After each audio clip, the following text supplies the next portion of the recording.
for you to start, and then I'm a. Are we ready? We on, bro? Okay, cool. That.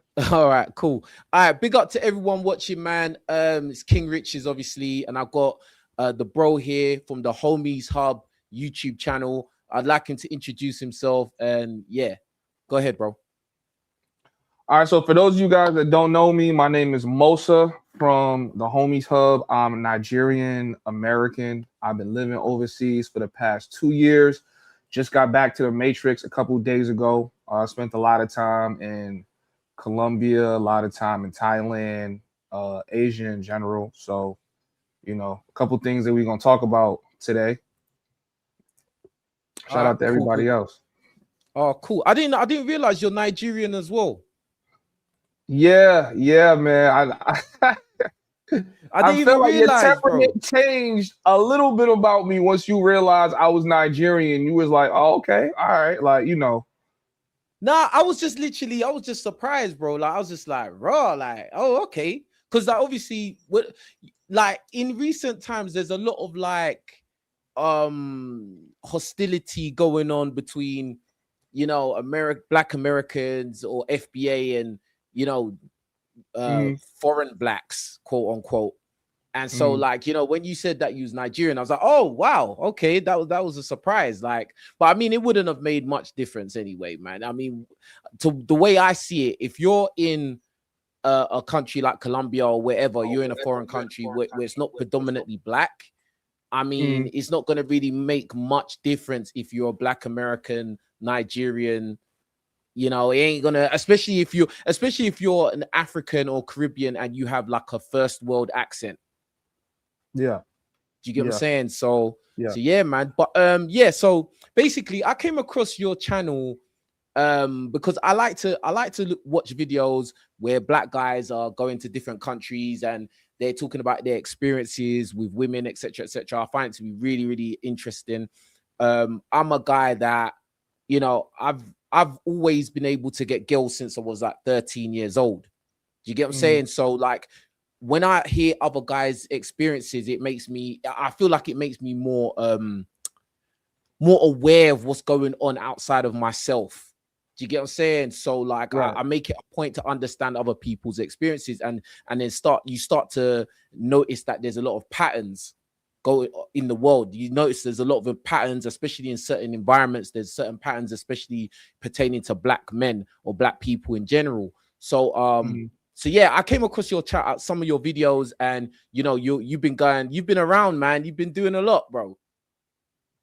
yeah, yeah. Uh, Man, I mean, so I've been watching you for a couple years, bro. I think I really started watching you at the start of my like Columbia journey, but I think overall, I think you have a little bit of a temperament that like black men are not really a preferred group when it comes to dealing with foreign women. I just wanted to like clarify like how you actually feel about that. Like, what are your like current sentiments when it comes to dating? Okay, I think that basically most people stick with their own. That's what I Okay. think.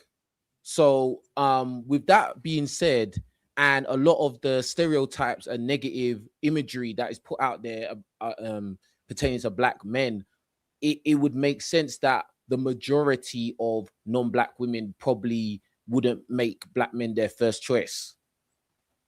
And I think that's not really a wild, you know, conclusion or evaluation. Like, do you get what I'm saying? Especially for the fact of you know, commonly black people are seen as socioeconomically lower, and again, a lot of the stereotypes that are attached to black people in general. Most women are hypergamous. Most women want to date or be attached to a man that is perceived to be winning. Do you get what I'm Mm, saying? So yes, there of course, we have examples of black men who are successful, money, etc., etc. But on the grand stage, I think that black people in general, we're still seen as not as desirable as it may seem in the media. Do you get what I'm saying? mm, Because I think in the media they show a lot of interracial dating and blah blah blah, which obviously it happens a lot. but still the majority of people stick with their own. They stick with what they're familiar with, what they grew up with, what they know that their families are going to be okay with. Do you get what I'm saying? So it's not necessarily that no black man can get a Colombian girl or Thailand chick, or no black guy can get a Becky. Absolutely not. I've done lots of interracial dating myself, lots of it. Like, do you get what I'm saying? I just had to ask that because I feel like a couple months ago, because I did cover the video, I'm like, damn, like, yeah, I saw your video. Yeah, I don't know if you've ever left and went to a Spanish country, but I'm like, the way you talking about the difficulty for black men, yeah, it's just not the reality in Colombia. Obviously, right? I have things working for me, right? I got the passport. So it's like women meet me and they go, he's American, so they give you more of a chance. But I do agree, women tend to stick to their own. So, I can't really argue that because that's just human nature in general.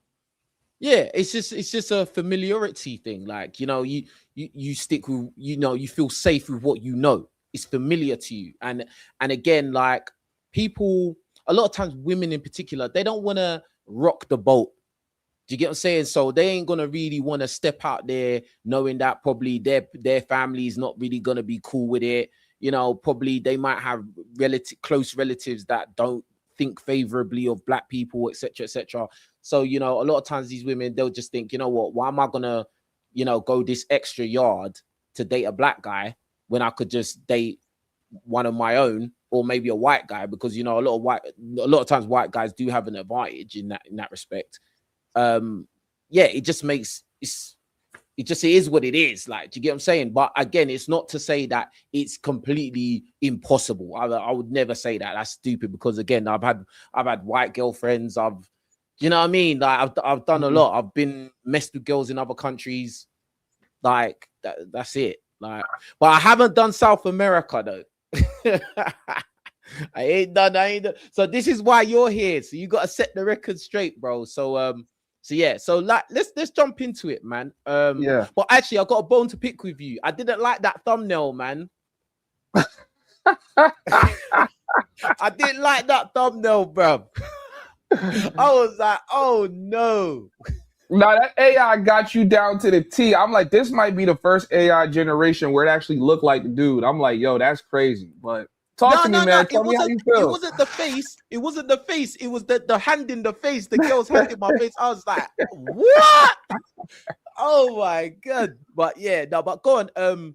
Let's get into it. So let's start from the top, man.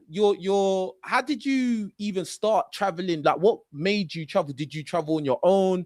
Like, let's get into it. How did you get to South America? Because that's some place where I always thought of I would like to go myself. Do you get what I'm saying?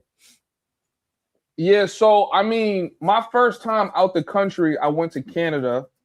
My second time, I had went to London.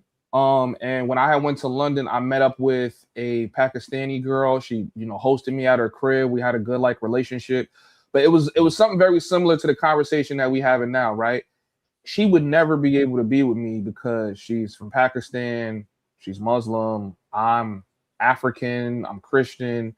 But she still wanted to basically enjoy that intimacy with a black man before she had to go. It's funny because her parents were out of country looking for a husband for her. So while they were gone, right, she was dabbling, and she kind of let me know, like, hey, I've never really been with a guy before, which I thought was a load of nonsense. But as the week went by, I'm like, man, I don't think you've ever been with a guy before, let alone a black dude. So, it kind of opened me up there to all right, everyone isn't as open as Americans are. Because when it comes to Americans, we very open. Like, it don't matter who it is.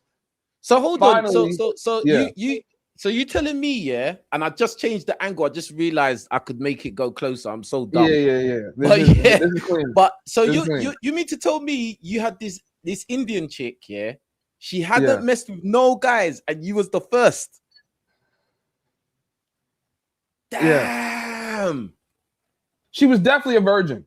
Definitely a virgin. So, you know what I'm saying? She was, so I'm like, okay, but she just had to keep letting me know like this is taboo. Her friend kept reinforcing to me like, yeah, she's never really been like, she's unsure if she likes guys or girls, but just because of like, I guess her culture, she's got to marry somebody from Pakistan. She's got to marry another Muslim guy. So she just let me know like this wouldn't go past whatever we got going on right now, which I didn't care. You know what I mean? So Okay. yeah. That's crazy, man. You set her up, man. That's for the rest of her life. Because once they go black, they never go back. That's what the word is, isn't it?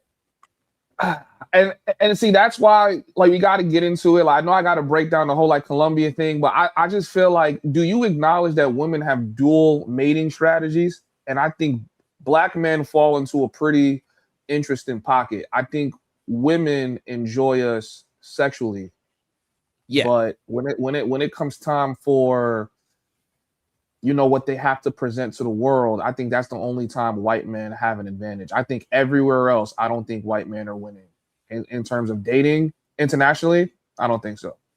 I would agree that the physical intimacy aspect, black men, we do have a very big advantage. Along with the stereotypes of having the BBC, the corn industry, etc., etc. It's like when you're out and about and you may be with your friends who are non-black, then they always make jokes. Oh, you got a big willy, da, da, da. And Right. And like non-black women as well, they will always have those kind of talks, like them kind of talk. So yeah, no, definitely. But then at the end of the day, it's like it depends what your mission is as the guy. Because if you're a black guy and your mission is to garner respect and be seen as a serious option, then that may not be an advantage. Do you get what I'm saying? Like, because if just because a woman is looking at me as in a sexual way, that doesn't mean she respects me, bro. Because the same way as us guys, we can come across women that we want to sleep with them. We really are incentivized to sleep with them, but you will never be my girlfriend. You will never be my wife. You will never be the mother of my children, and you will never meet my mum ever. Do you get what I'm saying? So it's a thing of like us black guys, we do live up to that, and we do enjoy that whole aspect of women look at us as having this sexual prowess. But bro, like, is that really respect though? Because I just see it as they view you as a toy. You might as well be a toy. Well, let me ask you this. If you were dating a chick and she lets you know that she had no incentive or desire to sleep with you, but she would love for you to be her husband, do you think you would feel differently? Do you still feel like she would like respect you? She has no incentive to sleep with me, but wants to be my husband, my right. wife. Yeah, she has no desire. She's not sexually attracted to you at all. But that doesn't even compute. To me, that don't even compute. Because that how would a woman, like, unless she just wants to use me, which I always put myself in a position with women where I can't be used. Right. So it's just like it just doesn't compute in my head, because it just can't happen. Like, I wouldn't be in that position. Like, I just don't even understand it, bro. Do you get what I'm saying? Okay, so like, the only women I ever deal with are women who show high interest and usually physical interest. Do you get what I'm saying? So look, you don't see how that's already contradicting yourself, because the first synopsis is we don't, these women are really sexually attracted to us because we're black. And trust me, I'm gonna tie this back into me being inside of Colombia, because that's how I started making sense of this, right? So we don't like that because, like, okay, you only see me as a toy, but then at the same time, if she doesn't show that she has that intimate interest, it's like, well, I'm wasting my time here because you're not really attracted to me. So if you're not really attracted to me, you just want me to be your husband, you want me to be the provider, then you fall into the, I don't want to be the beta male cuck provider, while she goes off with the, like the guy with the BBC that's going to pleasure her. And I feel like as men, especially black men, we tend to self-sabotage ourselves in that realm. I think that in terms of like genuine attraction, there would be a balance. So yes, the woman would want you physically, but she would want more than just that. There would be an element of she respects you.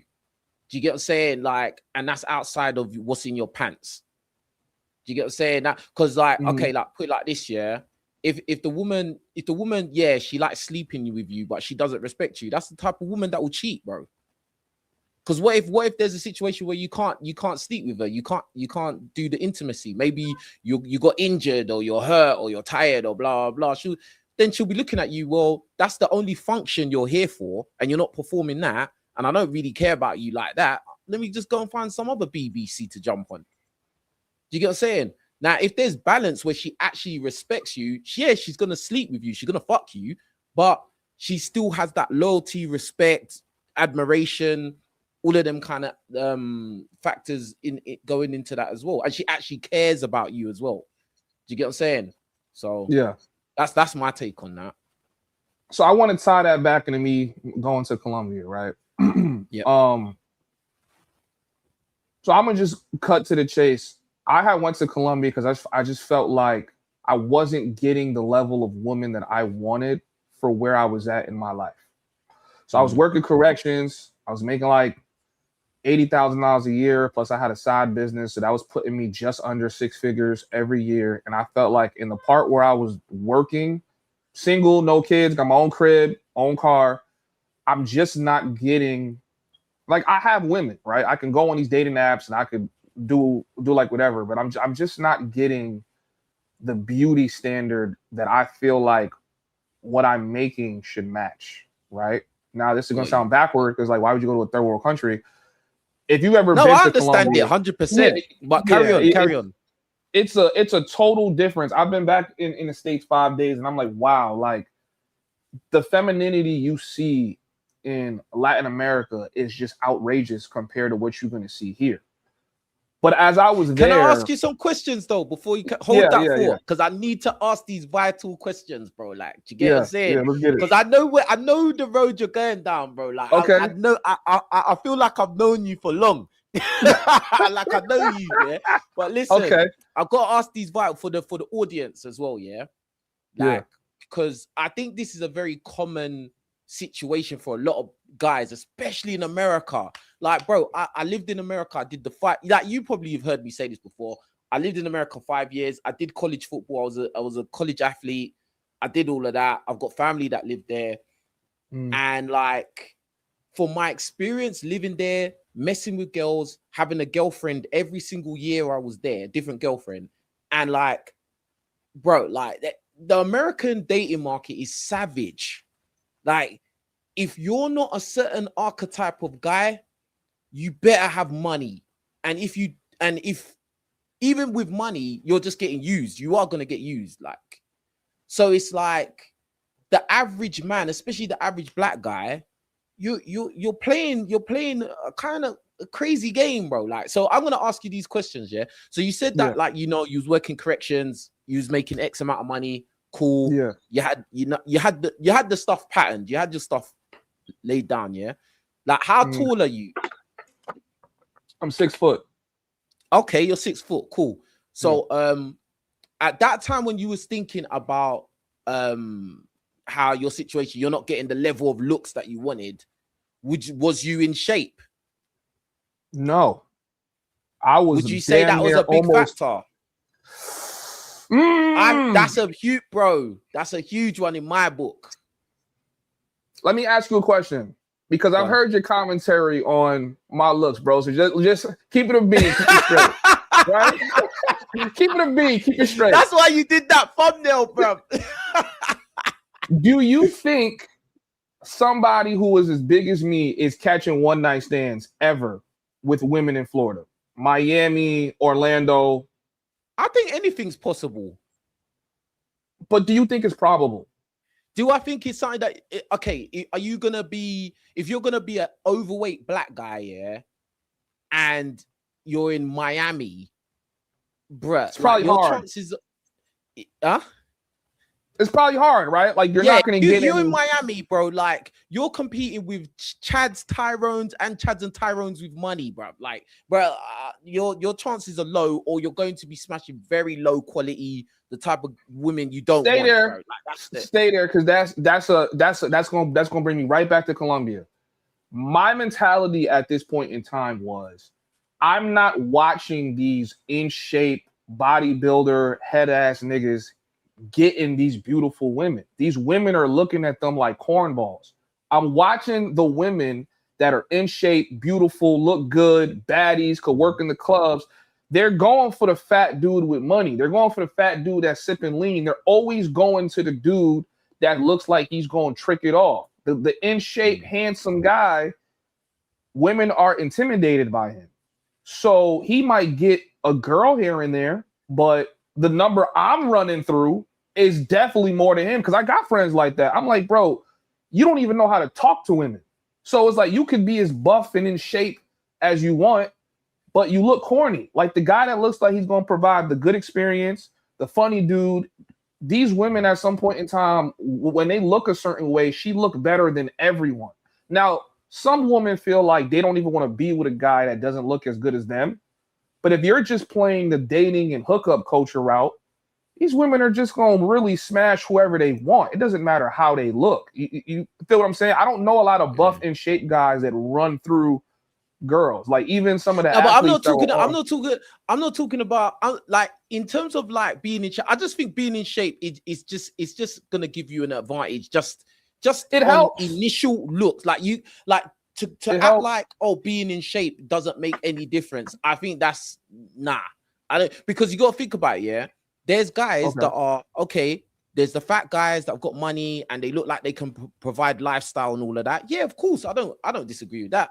But then there's in shape guys that can do that as well. Especially if you're in a dating market like Miami, bro. If you're in a dating market like somewhere in California, I mean, bro, like even in London, bro. Like if you're a good looking, if you're an in shape guy, and let's say your face card is like you're just average, maybe a little bit above average face card guy, bro. Like them same girls, them same women that are sleeping with those rich fat dudes, they're smashing those guys as well, bro. So again, it depends for you, like what is your mission? Because if your mission is just I just want to sleep with bad bees and now I don't care, money ain't a thing, then yeah, then it don't matter. Be out of shape and be fat and whatever, innit? But if your thing is you want to smash girls based off, yeah, she just wants to smash me, you're gonna have to look the part, bro. I think, see, this goes back into my conversation about just 304. I know a lot of dudes that flash money, but they don't give any money at all. And they run through the girls. And if you ask me who's going to get to the girl faster, the in-shape guy or the guy that's flashy, dressed well, but he's out of shape, I'm going to tell you that the out-of-shape dude with money gets the girl more often than the in-shape guy. Simply because he looks like he got clout and he looks like he has status. Think about it. Like, how many of these like celebrities do you see are actually some in shape, disciplined dudes? It's really dudes that's out of shape, don't really got a friend, or they just don't got muscle. They're not big, but they don't got muscle, but they got clout, they got money, and the girls are flocking there every single time. So basically what you're saying is that the money men will always get more money, get more girls than Chad and Tyrone. Yes, every time. Maybe in America. I'm telling you that. I think that's a very American mindset. Yeah, it is, but I'm saying that as a dude who's I've been in shape my whole life. I didn't really start becoming a bigger guy until I was later in life. But I'm like, I've watched this my whole life, where it's like the really athletic guy, in shape, muscular, whatever. But when I'm talking about that, I'm talking about like being like, okay, because I don't want it to be just about, oh yeah, just having muscles. Like you could be an ugly dude and have muscles and get no girls. That's true. Do you get what I'm saying? Like I'm talking about, like for instance, you know King 6'8"? Yeah. Okay. With King 6'8", do you think that he would be able to beat the fat guy with money in terms of going for the same girl? Absolutely not, bro. Because he's in two brackets. He got the money and he has the looks. So that's no. But they don't know he's got the money, bro. They don't know he's got the money. He literally just walks around. He doesn't even go in the club. Bro, when I first started doing reactions to King 68, he never even used to go in the club. He used to just stand there. And bro, anyone can get a chain. Anyone can get a chain, bro. Yeah. That don't mean you got money. It's an image. He's got both going There's for him. There's guys with chains that don't get girls, bruv. Yeah.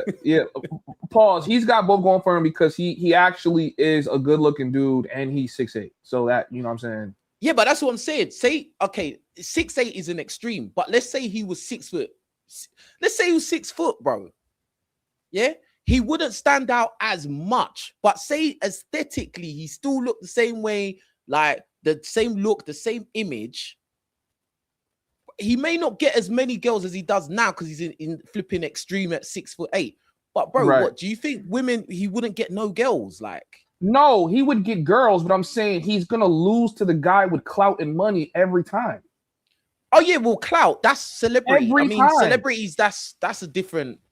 That's not even. We can't really use celebrities as a measuring stick because it's like you don't have to use celebrities. Use guys that got motion in their city. Guys that got motion in a city, that got things going on, that do the event plannings, that, you know, or even just they're mini celebrities then.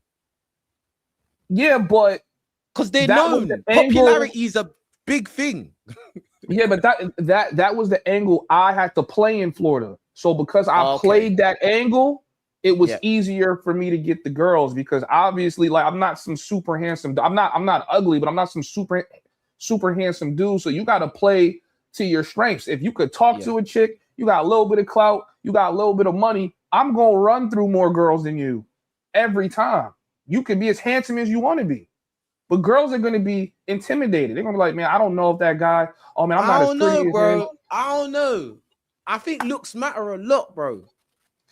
I mean, looks matter a lot, bro. Looks matter, I'm not saying you're 100% wrong. Don't get me wrong. I'm not saying that, but I think that you're underestimating the power of looks and how women value a good-looking dude, bro. Like, I think you're underestimating the power of clout and perception. No, I'm not. I'm agreeing with you. I'm agreeing with you. But I think that a guy, if he's good looking and yeah, you can't be short. I'm just gonna be real for you lot watching, bro. If you're short, that is gonna half whatever you got going on. That's gonna put a big dent in it, bro. Like, but if you're over 6 foot, let's say you're 6'3", yeah, and you're a good looking dude at 6'3", bro, you're gonna run through a lot of girls, and you'll probably run through girls that have ran through celebrities, bro. Absolutely, bro. I think on average, would the celebrity get a higher frequency of girls? Yes, because he's a celebrity. Even the mini celebrities, because the girls in your city probably heard of you. You've probably smashed their friend. This person's talking about you. Oh, do you know this guy? And that rouses attraction, innit? But like, if we take the celebrity out of it, celebrity status out, yeah, bro, it looks matter, bro. I think looks matter very, very, very seriously. All right. Stay there. Let's go to Colombia, right? Yeah. I've been going to Colombia for 3 years. I spent 2 years, 6 months on and off. And I have this conversation often on my stream. Guys say, hey, you got to look a certain way. You got to dress a certain way. If you step foot in Colombia and you watch what some of these girls look like and the men they're with, they're short, 5'6", 5'7", short, little Mexican-looking dudes with baddies. So how is that happening then? If what you're saying is 100% true? Yeah, but that's a different culture, bro. That's a different. Those women have been programmed different, bro. But the thing is, no. But listen to what you said. You said, you've said in videos, the women are different to the women when you go back home. Are they not? Yeah, that's what everybody said. Every guy that has talked about going Colombia and said the women are more feminine, they're more respectful to men, they're nicer, but they're more blah blah same, blah. Bro, they have been what's the word? Nurtured, I guess, or something like that. They've grown up a certain way. They've been taught how to act a certain way and how to view the world a certain way. Now, when you're dealing with a first world country like the United States of America or the UK, London in particular, where the women are basically taught to go out there, make your own money, be independent, and then boom, now you can have your pick of exactly who you want. Bro, you're dealing with a different type of woman now. Who they don't actually need you. Well, they in their heads they believe they don't need you. So if I don't need you, I don't need to just deal with the first guy that comes along. He's fat, he's old, he's short. I don't need to deal. I'm gonna go for Chad and Tyrone, and that's what they think. That's why majority of these women are single now, because they don't want to settle. And majority, and I used to do a podcast show, yeah. I used to have loads of women that used to come on the show, and I always used to ask them, yeah, like, do you think the average woman is attracted to the average man? And guess what they said every single time? No. Because the average woman thinks she's better than the average man who she's actually evenly yoked with. That's why society's so messed up now. Most women are all going for the top guys, bro. Whether it is clout, money, looks, whatever it is. And yeah, most guys are locked out. If they're not getting with the top guys, whether it's just on the beauty standard or the clout and the money standard, at the end of the day, you have to cancel those out, because those are still those anomalies, right? So most women, when they do settle down, have children, get married, they're getting married typically to somebody who's average looking. Yeah, but that's not who they think they're doing the guy a favor though. That's the thing, and those women don't respect those guys. That's why the divorce rate is so high, bro. No, I listen. I get it, but just stay with me for just 1 second, right? Because this goes back to the same conversation that I'm having with you about most women looking at us as just like kind of objects, right? You're saying, yeah, but that's not really like respectable for her to look at you like that. But then it's like when I flip the question and go, okay, but what if she didn't look at you like that at all and she only wanted to be with you? Then you're going, well, then I'm wasting my time being with her because she's not actually attracted to me. But the guys women spend most of their time with and get into relationships or ongoing flings with, just for the sake of YouTube, are typically guys that fall in the middle regardless. And I'm like hoping that makes sense. I know that sounds a little bit hard to comprehend because I'm like connecting a bunch of dots, but what I'm basically saying is, like, as a black man, or for dudes like me and you probably value the fact of how easily that we could sleep with women. If that's our objective, I shouldn't care about what Tom is doing because he's able to marry and you know, like the woman wants to bring him home faster, because that's not what I'm looking for, right? And then if I'm the regular guy, I don't care if she can be with King 6'8" or be with that guy, because the odds that she's ever going to marry this dude or have children with him are very low. See what I'm saying? So it's like, we understand we fall in the median range, but we're like envying the guys on top of the chain, even though that's not a reality for most women. So I don't think the Chad and Tyrone thing matters as much as you think it does, because on average, women are sleeping with guys like me and you. Women are marrying guys like me and you. They're not going after King 6'8", Chris Brown, Drake. So why care? You see what I'm saying? To be honest with you, I do pretty well with women. I don't really care. I just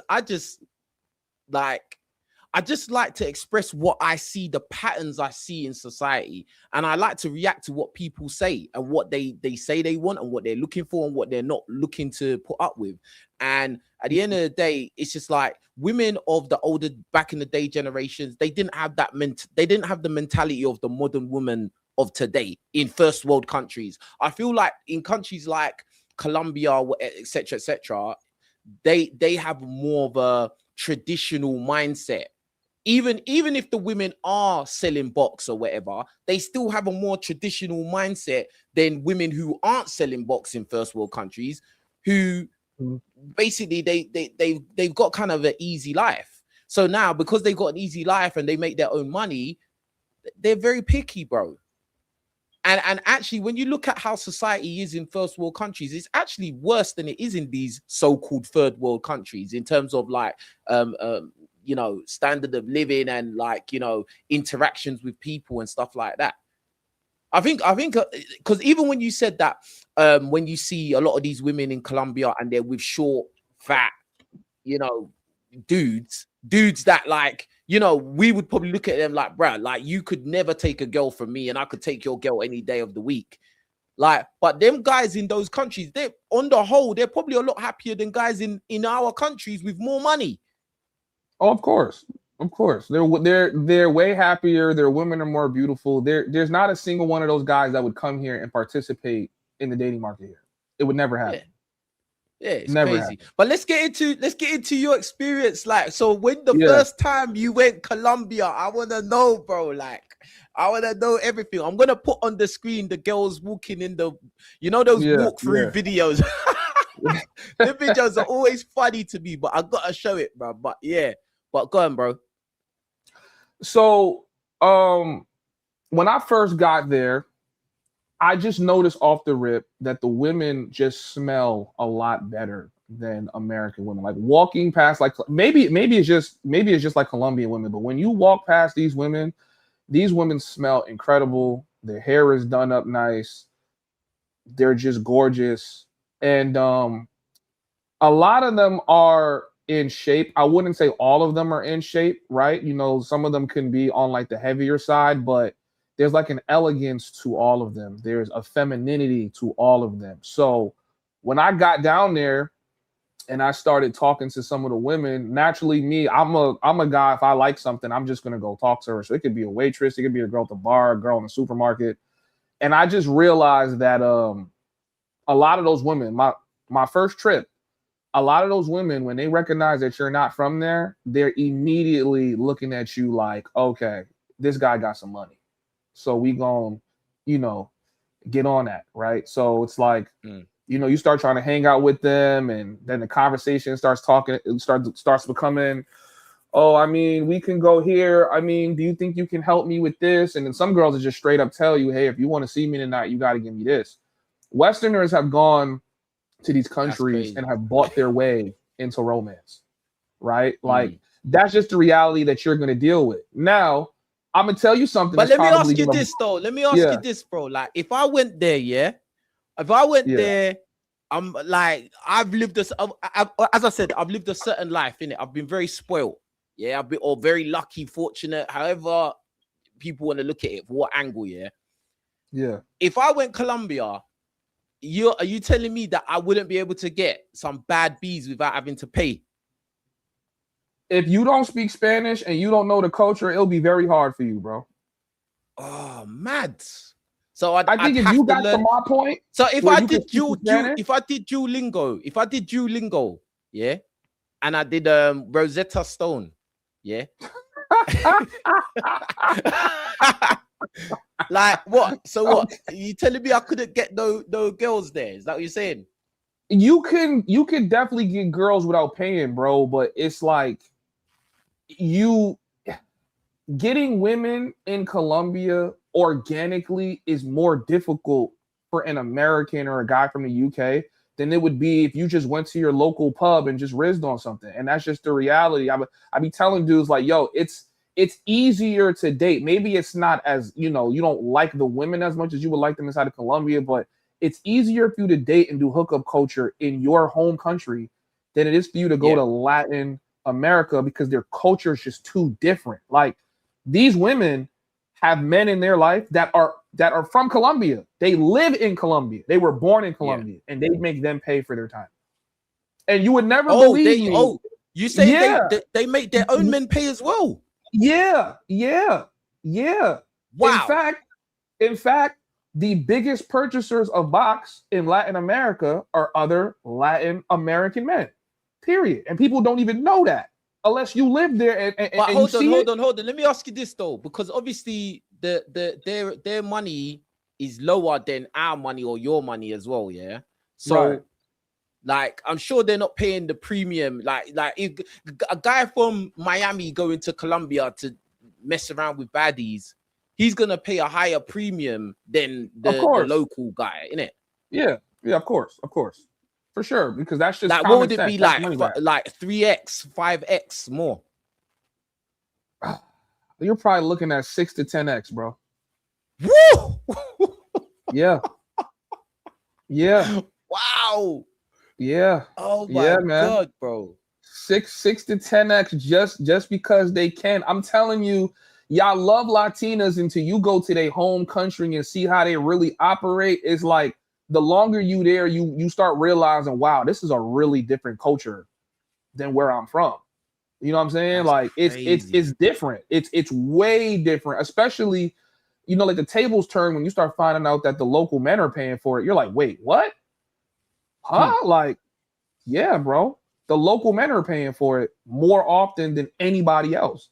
They're not Do paying you as know much what as I you and I always are think? today. Do you know what I always think? It actually makes sense because you know what I always think when I watch these kind of videos like the one on the screen, yeah? Yeah. And it's just like you see the guys, it's like they're not even noticing these girls, bro. Like they literally just walking past them. Like obviously some girls are so hot that the guys will have to look like, oh my God, like, but Right. a lot of the times, like you could tell the local dudes, they're just there. They've seen these girls a million times, like, and it's not a big deal because they know, yeah, I could just have that girl. I could just pay for that if I wanted it. Do you get what I'm saying? Like, I mean, I it's just think that's that kind of crazy. it's that, and it's just the fact that like they can't afford it. So they don't even look at certain girls they know they just cannot afford. You feel Damn, me? Like it's that's that's what it hard is. times, bro. Yeah. Yeah. Listen, just be happy the UK and America hasn't become what like Colombia is, because even though there's monetized dating, it's really Yeah, monetized when you go to Colombia. Now it's not all cities in Colombia, because like I said, some women, like their economy's better, they don't have to like rely on that, but a lot of women, they can't find work the way men do. So naturally, how they find work is that if they can be with multiple men, they're going to extract something from multiple men, even if it's their own men. In fact, their own men are who they try to extract from first.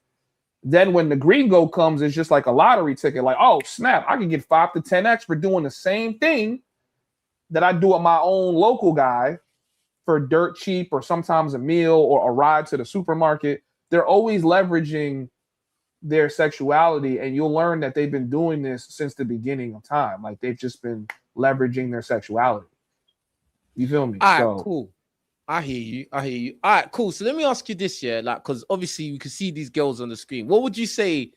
Would you say that like the Latin American women are just like way better looking than like women in your home country, or from what you've seen in the UK, etc., etc.? Because like, bro, like bro, some of these some of these women are average. They're just dressed in a very provocative way, so it makes you kind of lust after them more than if you actually looked at them properly. But then there's some of them that they're like, yo, like she looks like she's straight out of a music video, bro. Like I want to make my own you kind of gotta movie. go to another video. This is a nasty pocket. Like this don't look like nothing. Go to his latest video and This play this that. this this video is Parqueleres, bro. Yeah, I know, but this is like you got waves in Parky Harris where it looks incredible. This video is not showing how it usually looked. This is like very low Oh, for tier. real? Like this video Yeah, is like on a million views, bro. yeah, nah, I don't bro. know. This is Let not. me change it because that Yeah, video was go to like his latest when I video and then play that. That'll when show when you when what the talents were looking like. when I typed in like Colombian girls nightlife, that was the top video that came out, and it was like a million views, bro. I was like, whoa, let me put that in the background. I started it. I saw some girls. I was like, let me put that there. Let me tell you this though too. The women that walk around Medellin, specifically because that's where that video's from, they typically look better on average than the woman you see in the park. So even if you see some incredible vixen looking models walking through there, the women that are walking around, they're going to the gyms, they're incredibly more beautiful than the girls that are out there working. And that's why, like, Colombia, there's nothing like it on the planet. I would love for you to go, bro. I get it. You're not trying to fall into the pocket of tricking and all that, but when Yeah, you're in Rome, I don't know, do as the man. Romans do, I bro. can't, bro. Bro, Do you I've know what? heard Because this a I'd million feel like times. this. Do you want to know why? Yeah, because like you see me, yeah, I've had girls spend money on me, bro. So it's like Like, what am I doing here? Bro, get over You get what I'm it. saying? Like, Listen. I'm telling you, bro. Your mind is so focused in the realm of being an anomaly. I'm sure you notice. You go anywhere else in the world, you're not having girls really spend money on you. Like, not to say it won't happen, because in Thailand I've had girls buy me drinks, but long term you're gonna be the provider. You just enjoy a world in a first world country where women spend money on you. That doesn't happen anywhere else on the planet. Yeah. No, So I believe you. I believe you. it doesn't happen nowhere else. You know what I'm saying? So especially like, yeah, you go into a third world country, they don't even have the money to do that, even if they wanted to do it, bro. Like they couldn't even do it, bro. Like, do you get what I'm saying? But yeah, man. But yeah, carry on, bro. Like, so like the girls, you say like girls that are just walking around, the ones that are not walking around in parking areas, the ones that are just walking around normal, they typically are more beautiful. they're more beautiful, they're more feminine. A lot of them work a lot of hours. So when I hear first world country women say, "Oh, I would be more feminine if I didn't have to work or do this or provide for myself," I'm like, these women are working probably 2 to 3 times more hours than you per week. They're still feminine. Okay. They're still taking care of their figure. They're still in the gym. But that's because their sexuality becomes a survival mechanism. That's how they survive. They have to be beautiful. Because then So they women, dress like this one on the screen. yeah, so she's just being like provocative, but some of the women dress like this, some of them don't. They just be wearing their gym attire. They look good, hair long, smell good, good body. Like, the men love their women, trust me, and they have no issue giving them money or taking care of them and things like that, because that's just the culture they've been born into since the beginning. Yeah.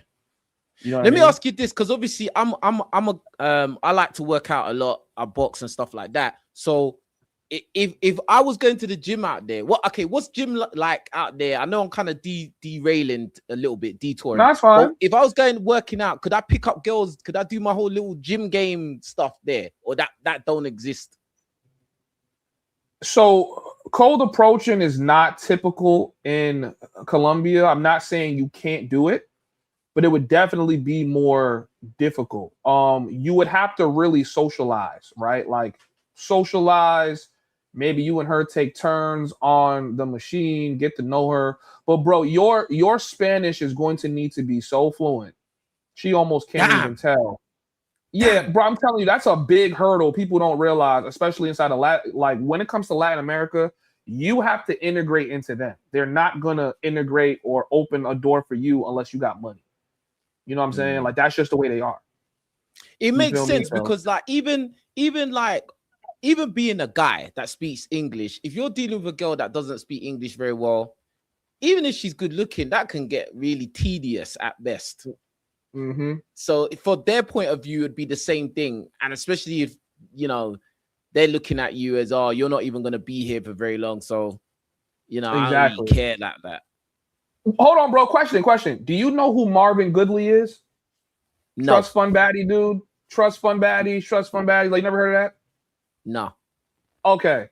Marvin Goodley is a dude that basically, he's like a dating coach, right? Dope dude. Met him in Medellin. And while we were out there, he's like 6'2", 6'3", shredded, bro. Shredded, good physique, good looking dude. And he's going up and down Medellin. He's just like, damn, bro, like, I can't get a single date where these girls are not asking me for money. Because he has that same mentality, right? He's going around thinking, okay, I've had my way in America. The women pay for me. I don't give them nothing. And then he comes to Colombia and realizes that whole mentality just falls apart. And I had to tell him, I'm like, bro, when you're in Rome, do as the Romans do. You're not gonna get around here with your looks and your six pack and none of that, because these girls don't care about that, right? Like, that sounds like Nigeria, bro. That sounds like Nigeria. No, for real, Nigerian. You know how it goes, bro. Like, in Nigeria, your looks mean nothing, bro. As a man, it means nothing, bro. Like, it's just you need to have money, bro. You need to, yeah. So it sounds the same King, kind of thing. Hold on, King. So back to the same thing I'm talking about now. If you're recognizing that happens in Nigeria, and I'm telling you that happens in Colombia, why do you still put so much weight on looks? If you're seeing that some of the most beautiful women don't care for it. Yeah, again, it depends on your environment, though. Because I'm when I make my observations and when I'm talking about what happens primarily and predominantly, I'm talking about in first world scenarios. Do you get what I'm saying? Like I haven't been to Colombia, so like I can only make very surface level generalizations. Do you get what I'm saying? Like based on what I've heard from guys that have been there, you know, guys I know in real life that have been there and stuff like that. And you know, when I've watched guys like you make videos about it and stuff like that. But yeah, most of everything I'm talking about is based on, you know, my own personal experiences, what I've seen and what I know to be quite consistent in like the UK, in the United States primarily. So, but I do know obviously it makes sense that in a low economy country where people are making like $500 a month, obviously the women are going to have a completely different mindset because it's more about survival than, you know, being picky. Right. So let me ask you this question. Since we've been having this conversation, has your opinion changed even a little bit about Black men's performance overseas? Do you think any of their selection is based on race, color, looks, or do you think they're mainly just going for resources? All right, what do you think my like what do you think my opinion is? Because you asked me has my opinion changed. You're asking me if my opinion's changed. Or what opinion exactly? Bro, I just feel like your sentiments is like, man, Black people are just not preferred. As a Black man, she doesn't want you. Is this, that, and the third? The white man's gonna perform better. And I'm like, bro, when you actually move overseas, it don't be about none of that. It goes back to how does the public perceive this man I'm with, and does he have money? He could be. All right, let me ask you this then. All right, cool. Yeah. I got you. So let me ask you this, yeah. If you have two men, right? Similar looks level, if not equal looks level, similar resources, yeah, if not equal. But one's Black and one's white, and you're in Medellin. Who do you think is gonna perform better with the women? The Black man or the white man? In that case, the white guy. That's all I'm saying, bro. What? Wait.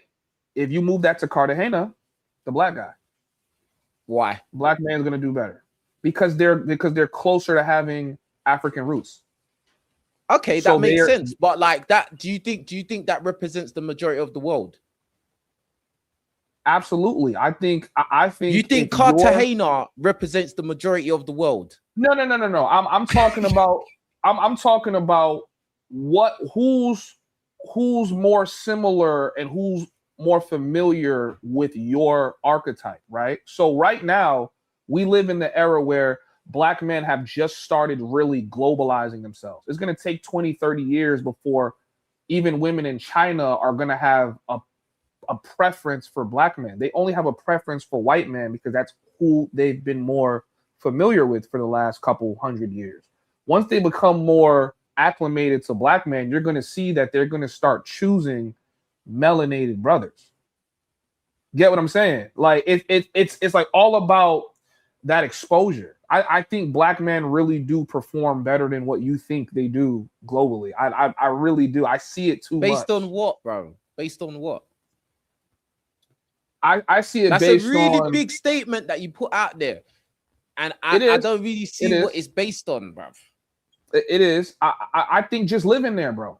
Living there. I don't see white dudes cleaning up Latin America more than Black dudes. I just don't see it. And I'm talking to somebody who lived there. No, but you said in your video that like you know, the culture in Latin America, you know,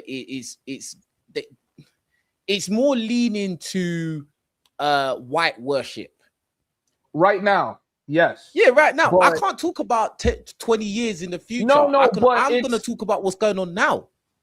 It's not fixed, right? It's not fixed. It's not like, no, it's going to be like this everywhere you go, because it's not. Prime example, in Medellin, they'll probably worship the white guy with the money and the resources and looks. But you go to Cartagena, the white guy has a really hard time even forming any kind of attachment to them. It's only because that's Cartagena though. I mean, bro, that's the whole I coast, would bro. That was say in the Cali, majority of the Colombia. world, yeah. I'll be honest with you, and I said, I'm sure you've heard me say this. The majority of the world, like, okay, most people stick with their own number one. We agreed on that. Yeah. Yeah, that's true. Presently, the way the world is now, yes, no condition is permanent, and who knows? I could be wrong. You might be right in 20 years. Who knows? We'll have to wait and see. Yeah, if they're gonna be all these Tyrones in China just making mixed race kids, I don't know, bruv. Like, yeah, but as it is right now, the majority of the world, in all these like predominantly non-black countries, bro, I just don't think that there's just gonna be some sudden wave of black guys getting all the women in these countries. I just don't see it, bro. Black men, we are broadcast all over the world right now.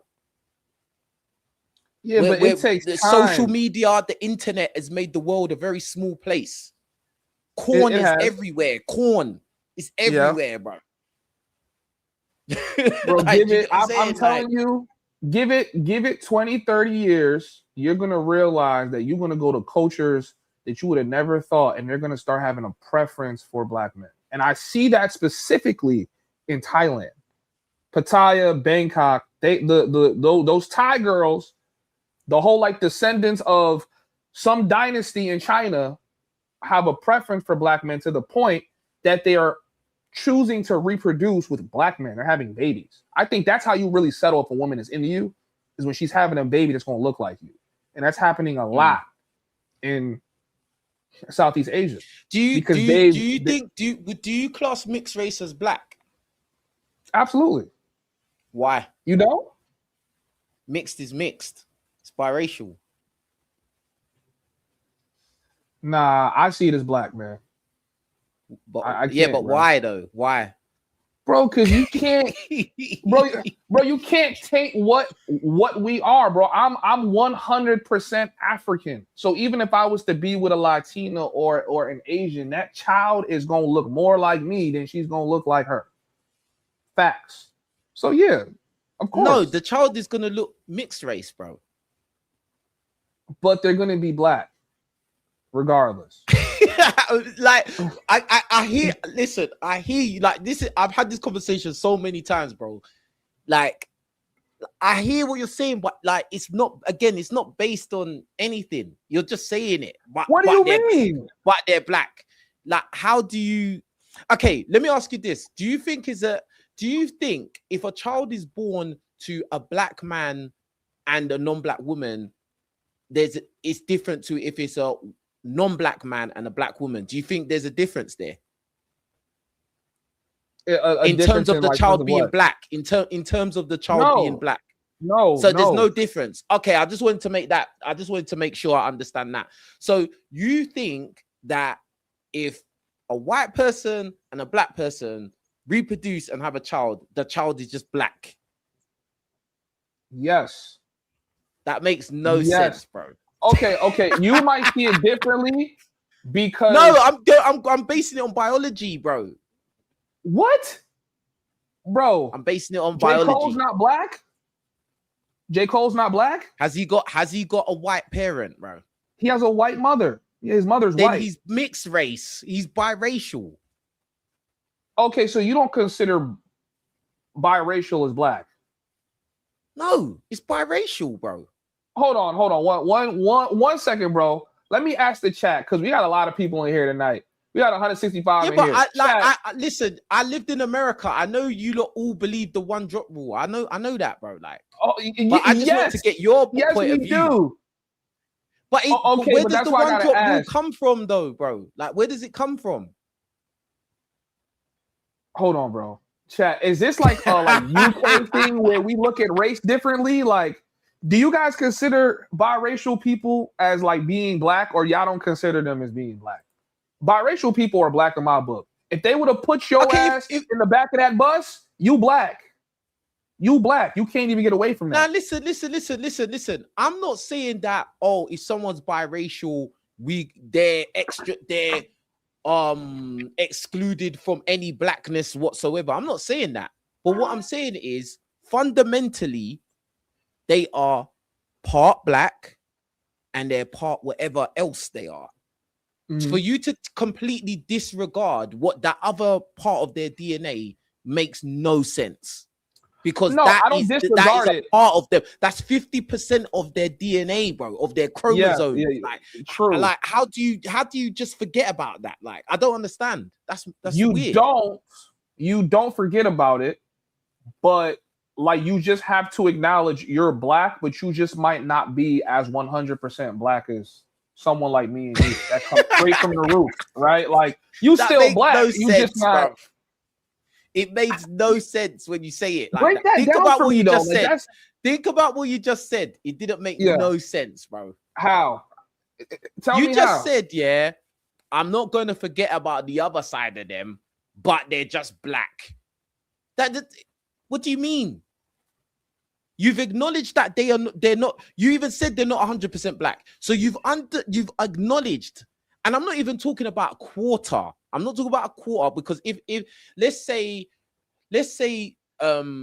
somebody has a parent that's 100% black and they've got a mixed race parent, right? Mhm. So that would be 75%. I would class that as black. You're a black person.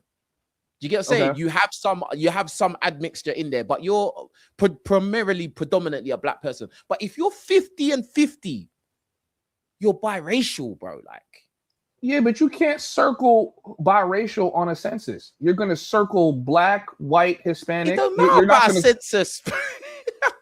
What's a survey How you gonna or classify it? application got to do with it? I'm talking about on the fundamental level of just being a human being, right?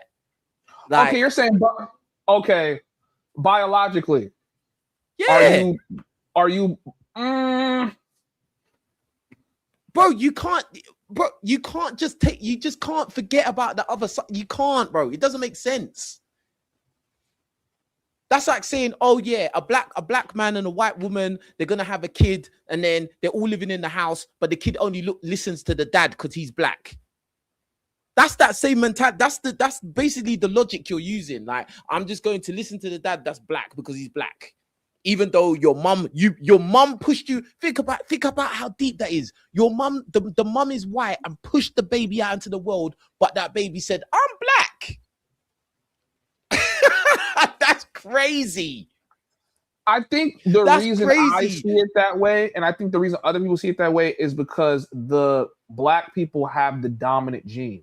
So it's like, okay, we're not gonna bother to say what both parts of you. We're just gonna go with the dominant one, and the I dominant get one the will be dominant the genes. I get that. I get that. So it's that's why I see it that way. Now, if we lived in a world where I can have a baby with a white woman and my kid would come out looking like, Jim Carrey, then we're, that's a whole nother story, right? But you feel me? Said the mosque.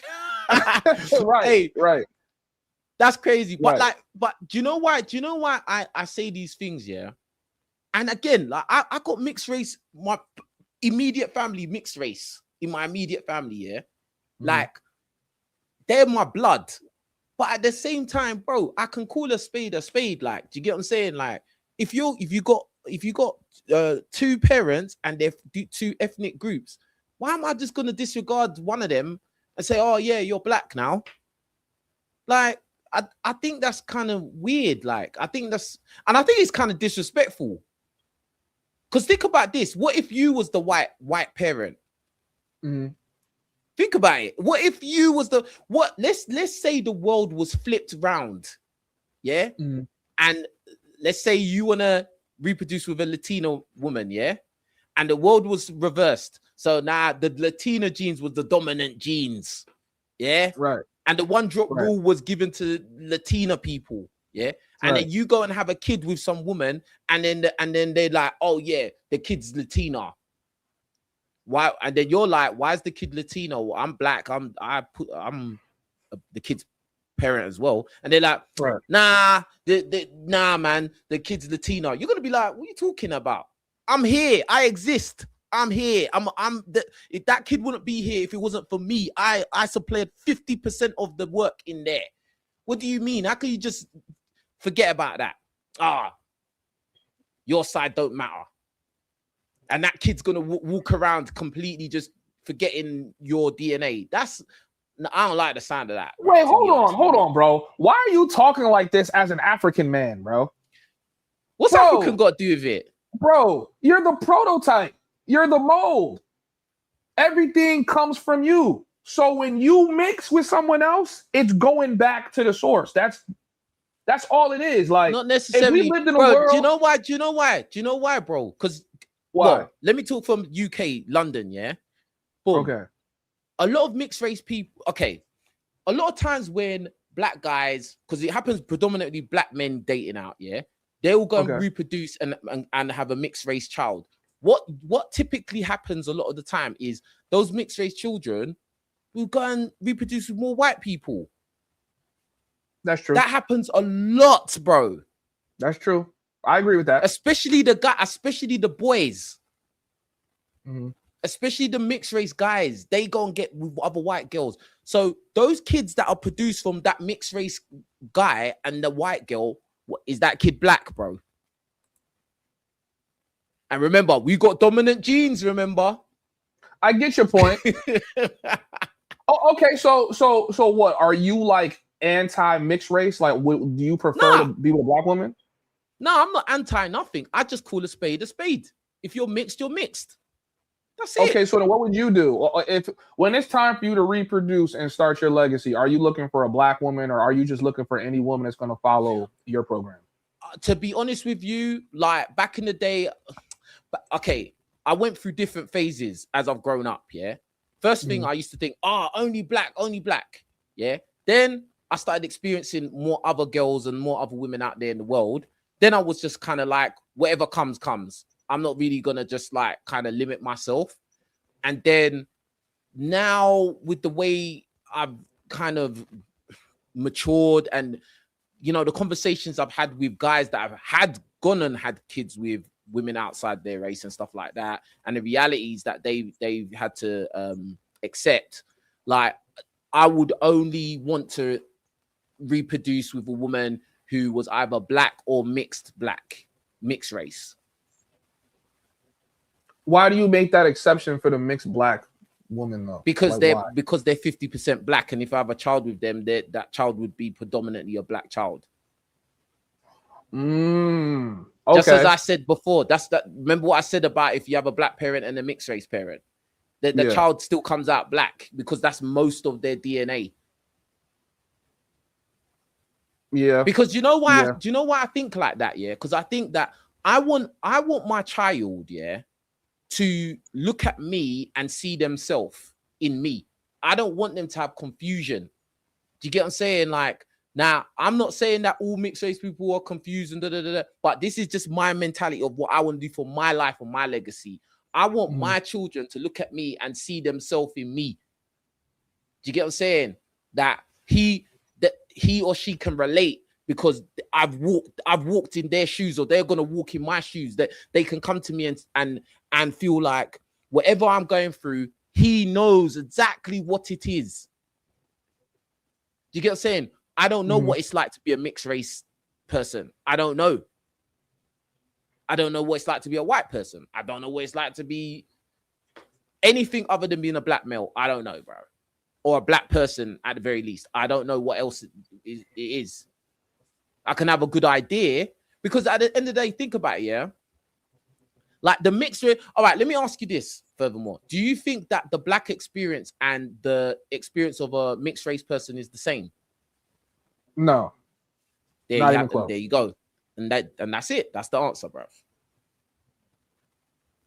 But what if it just so happens to be that the only woman that's going to follow your program 100% to the T is an Asian woman? Then boy, like you're just gonna have to deal with the cards that you're dealt. Do you get what I'm saying? Because then obviously, if it's one of those situations, then it's like, bruv, then maybe that's just the life you're meant to live, innit? Do you get what I'm saying? Like, but I don't know. I think sometimes in terms of this race thing, I think sometimes people know what they really want and they'll make excuses for what they really want, bruv. Maybe not Okay. 100% of the time, but sometimes guys want to date out, but they're gonna make all these excuses. Oh, there's no women in my community. Yeah, there is probably some woman out there in your community, but she may not have what you're looking for. I don't know.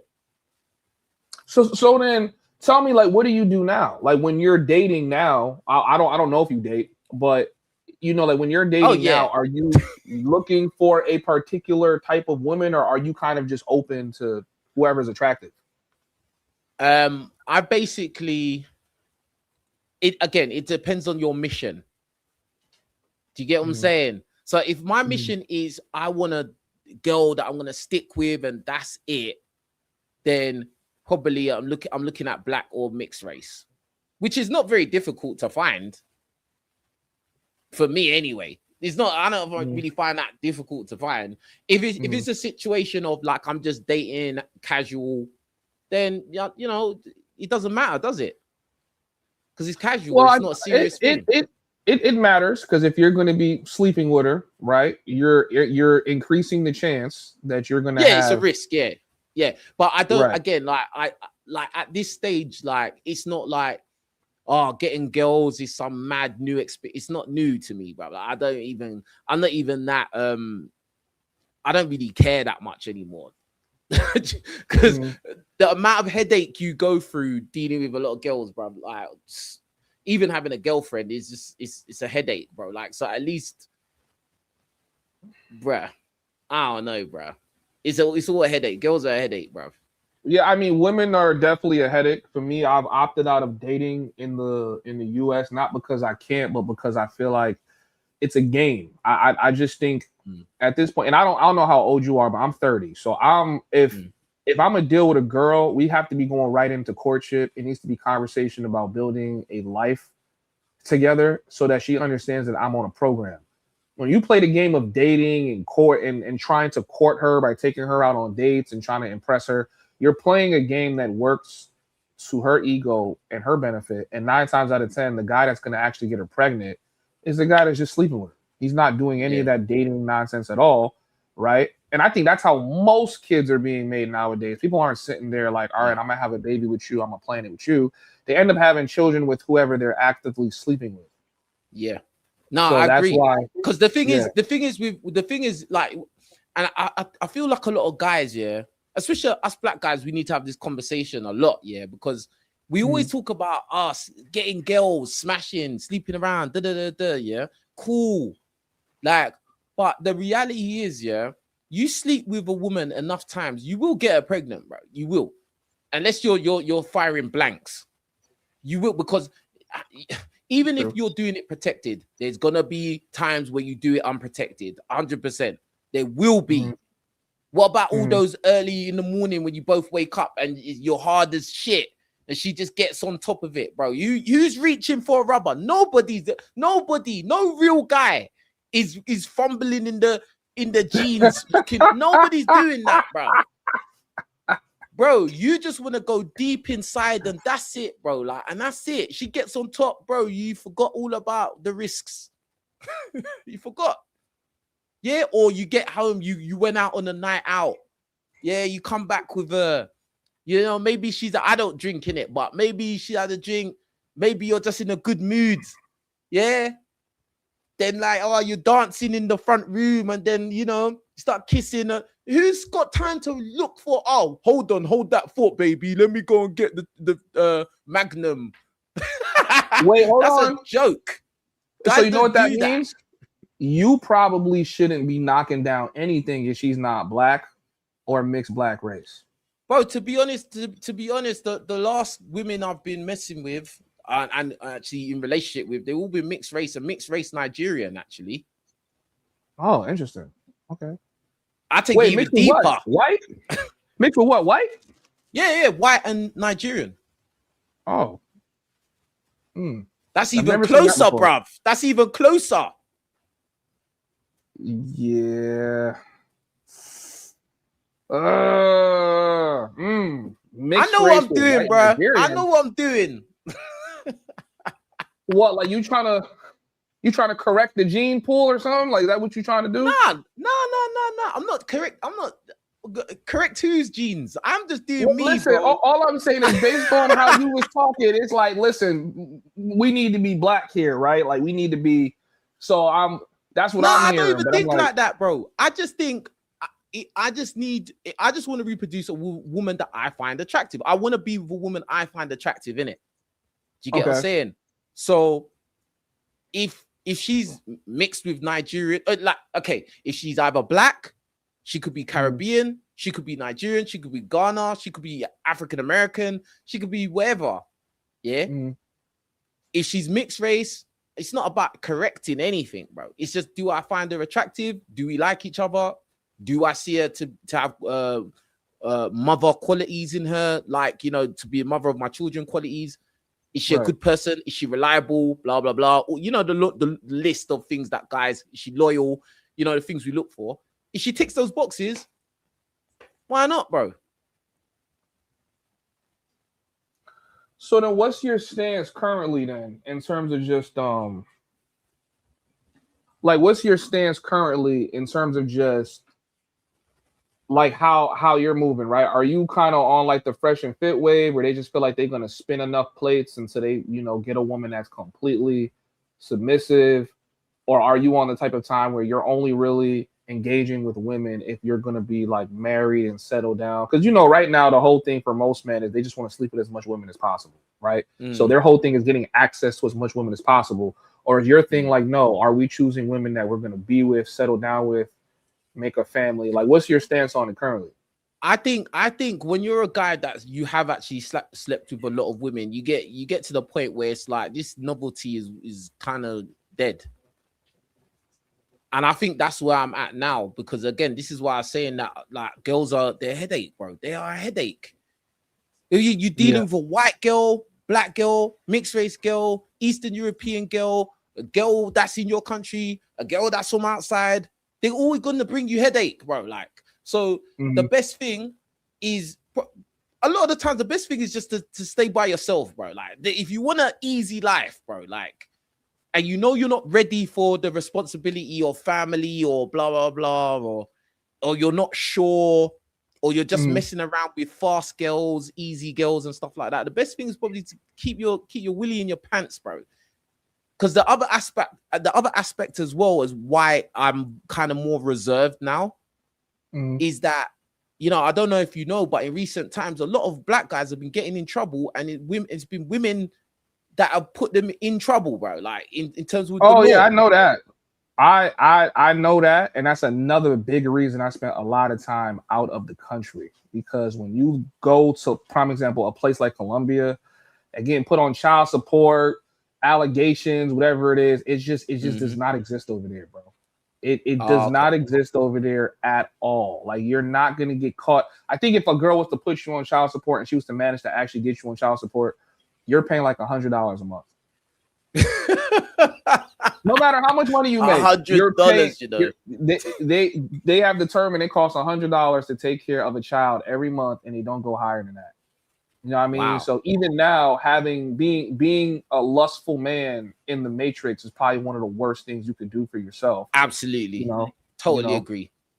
I did a video the other day. Crazy. I was talking about guys have to control their lust because it will destroy you, especially in a first world country. Your lust will destroy you, and it's just like, that's why now I wouldn't say it's not even like scared or anything, but it's just wary. You gotta be wary now. Like, it's not like you could just, I'm gonna sleep around with loads of girls, bro. Something will happen. It's like either you get the wrong girl pregnant, or some kind of allegation will come, or something. Her boyfriend comes now, or something stupid, bro. Because it's just the law of probabilities. The more you play the game, the more risk you're putting yourself in. So now, I say this all the time. I'm glad you said that, because I say this a lot. I say this a lot, especially when it comes to using condoms. I'm like, you keep playing that game where you don't use one, you might get lucky 1,000 times, but that 1,001 time is going to be something that you can't take back. It'll be the worst girl of all, the worst one. Yeah. Women are dangerous. Women are definitely dangerous. So let me ask you this then. Knowing what you know, knowing it's dangerous for a man to be lusty inside of a first world country. What are your sentiments about passport bros? I understand the premise. I understand why, but I think that there's been certain personalities that have taken that mantle, and they've completely tarnished any kind of like respect, or I don't know, any kind of class out of it. They completely just ruined it. Now that whole term has just got dirt all over it now. Do you get what I'm saying? Yeah. And again, I remember when I first started hearing about the whole passport bros thing, and it made sense. Like, yeah, like obviously if you're in a first world country, you know, the women are treating you poorly. You go somewhere like Colombia, the women are better looking. And you know the cost of living is lower, so you can get more bang. And I'm not even talking about handing money over to the women. I'm just talking about you living in a country where the cost of living is lower, so you can end up saving more money and living a higher standard of living than you could have ever lived back home.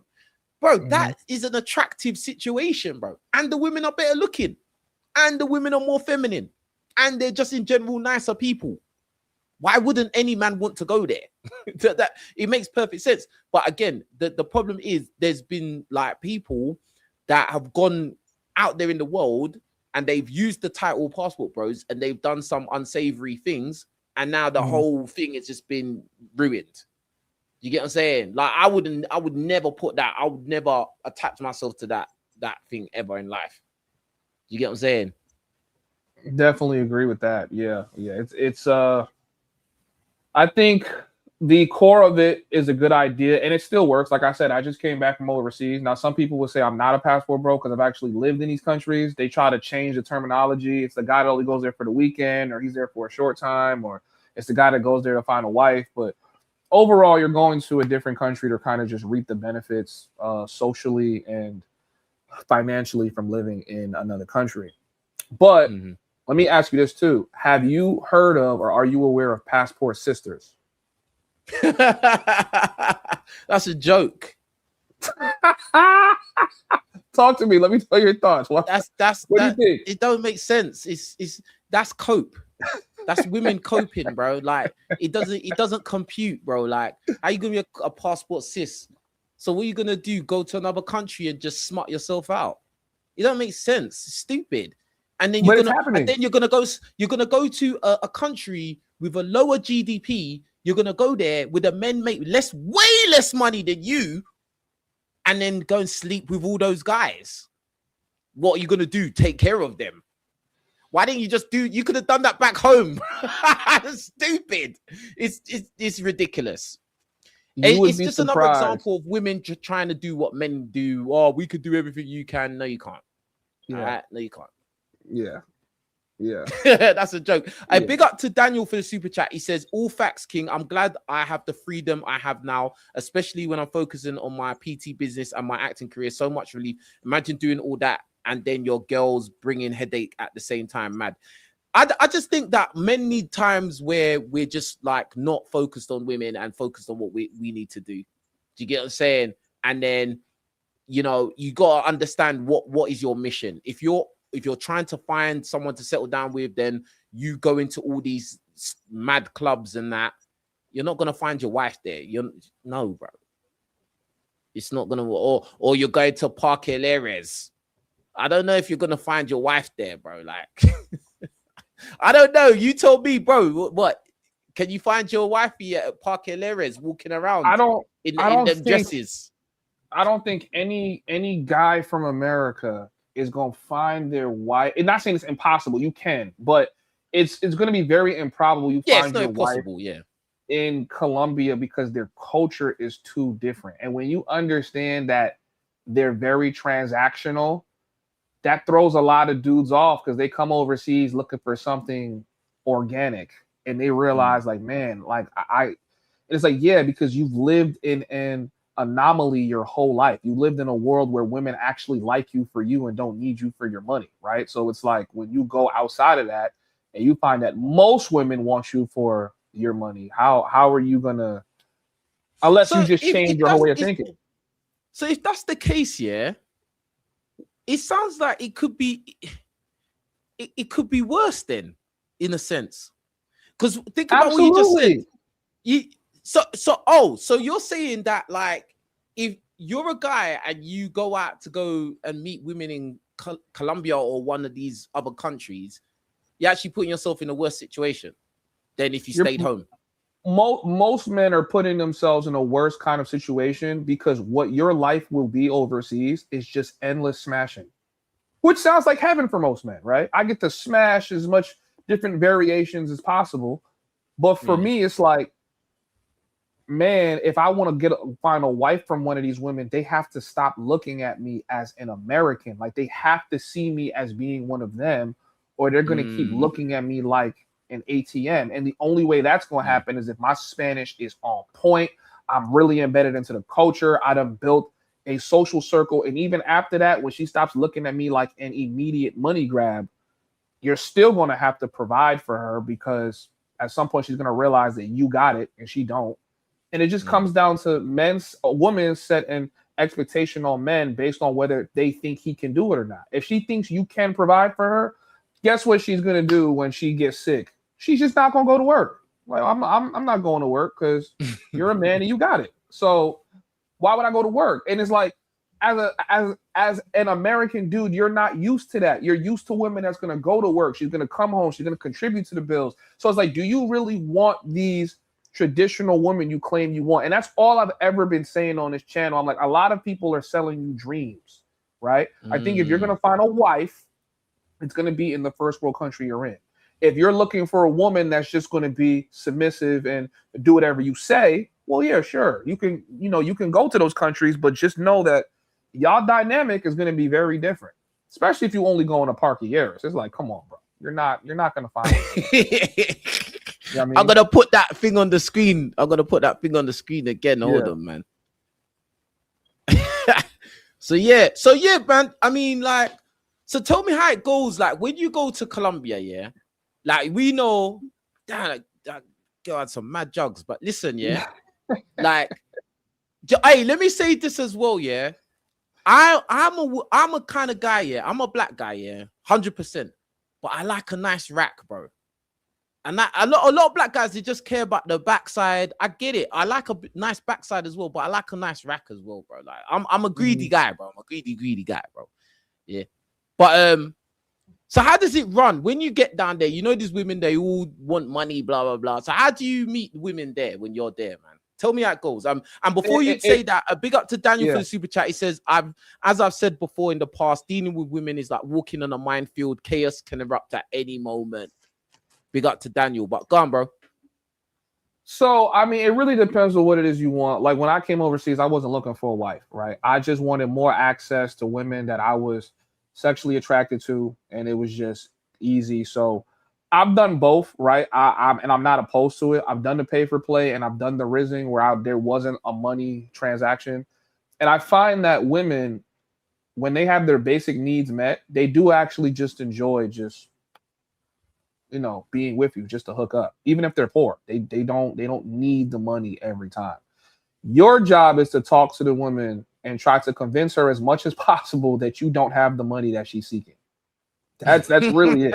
You don't have it, and you're not willing to spend it. And that's been my whole game. Like, listen, I don't have what you're asking for. Because I spend more time here, I get to know them more on a more personal level. I speak Spanish, so I can talk to them in Spanish. So I tend to find that these women, even as poor as they are, they have pockets that they put men in. They have a pocket where this guy's going to give me money. He's going to pay my bills. This guy's going to be the guy I go have fun with. And this is the guy that does a little bit of both for me. I can have fun with him, but he'll also do something nice for me.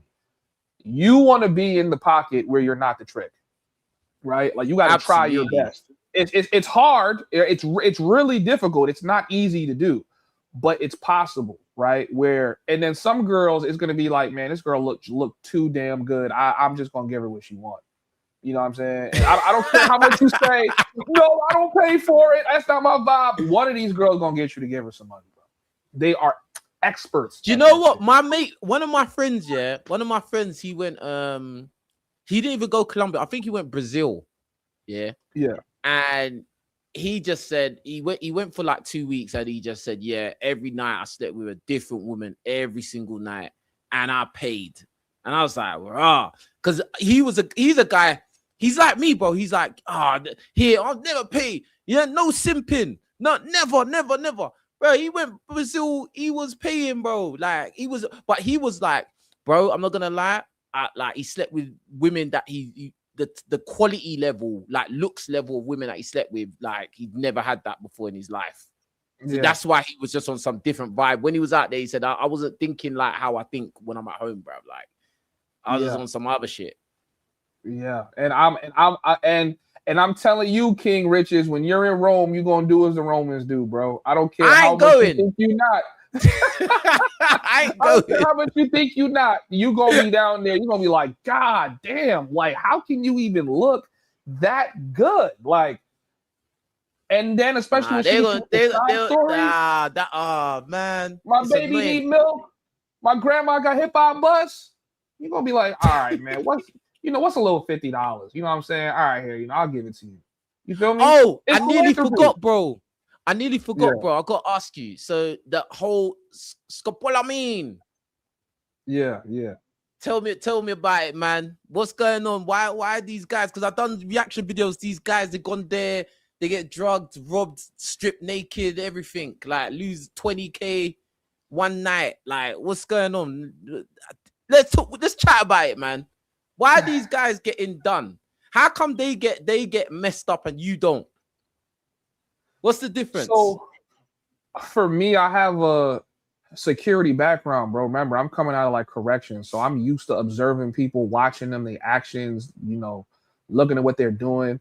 But basically what just happens is guys they get a deal that's just unbelievable, right? You got these two beautiful Latinas that for no reason at all want to just have a threesome with you for absolutely nothing. It's just it's just stupidity, right? You know what I'm saying? So these girls plot and they drink, and if you don't drink, you lessen your chances of getting drugged by like at least 80%, right?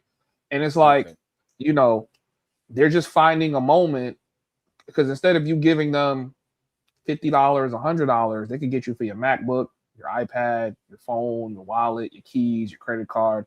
A lot of them are coming up, man. That whole like scoping dudes has got to be like a multi-million-dollar business of just drugging dudes and stealing all of their money. You know what I mean? So yeah, because like some of these guys talking about they lose 10K, 20K, 50K.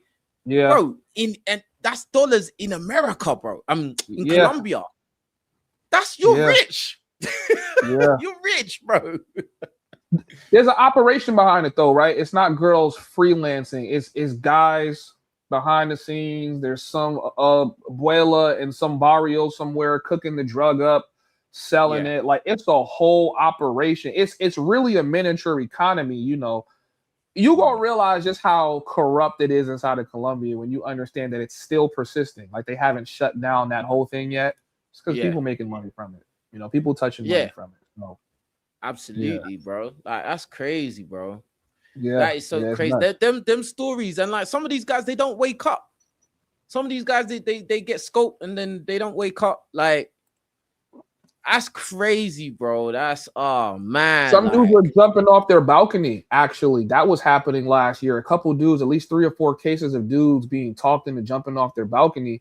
So I guess once you take it, you become more receptive to somebody suggesting something to you. Yeah. So someone can just suggest, hey, you should just give me the pin to your chase, and you'll just be sitting there giving them the pin of your card. And so I guess they must have been like, hey, you should just jump off the balcony. I don't know what type of witchcraft that was. That was crazy, is evil, bro. But yeah, bro. But people jumping off the balcony, bro. It was crazy, bro. I heard that in terms of like preventing yourself from getting scoped, if you are a guy that's into paying, you should go for the more attractive looking women. If you're going and talking to like kind of like low attractive women, kind of like less attractive, etc., you've got more chance of getting scoped. Is that true?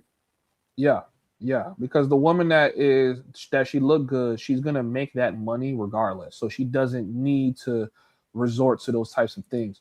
The majority of the women that drug men are not good looking women, and they typically don't really go out there and sell their box like that because they don't want to, like they're not going to make money. It's not easy for them to sell box, even though you see them doing it and there's so much of them.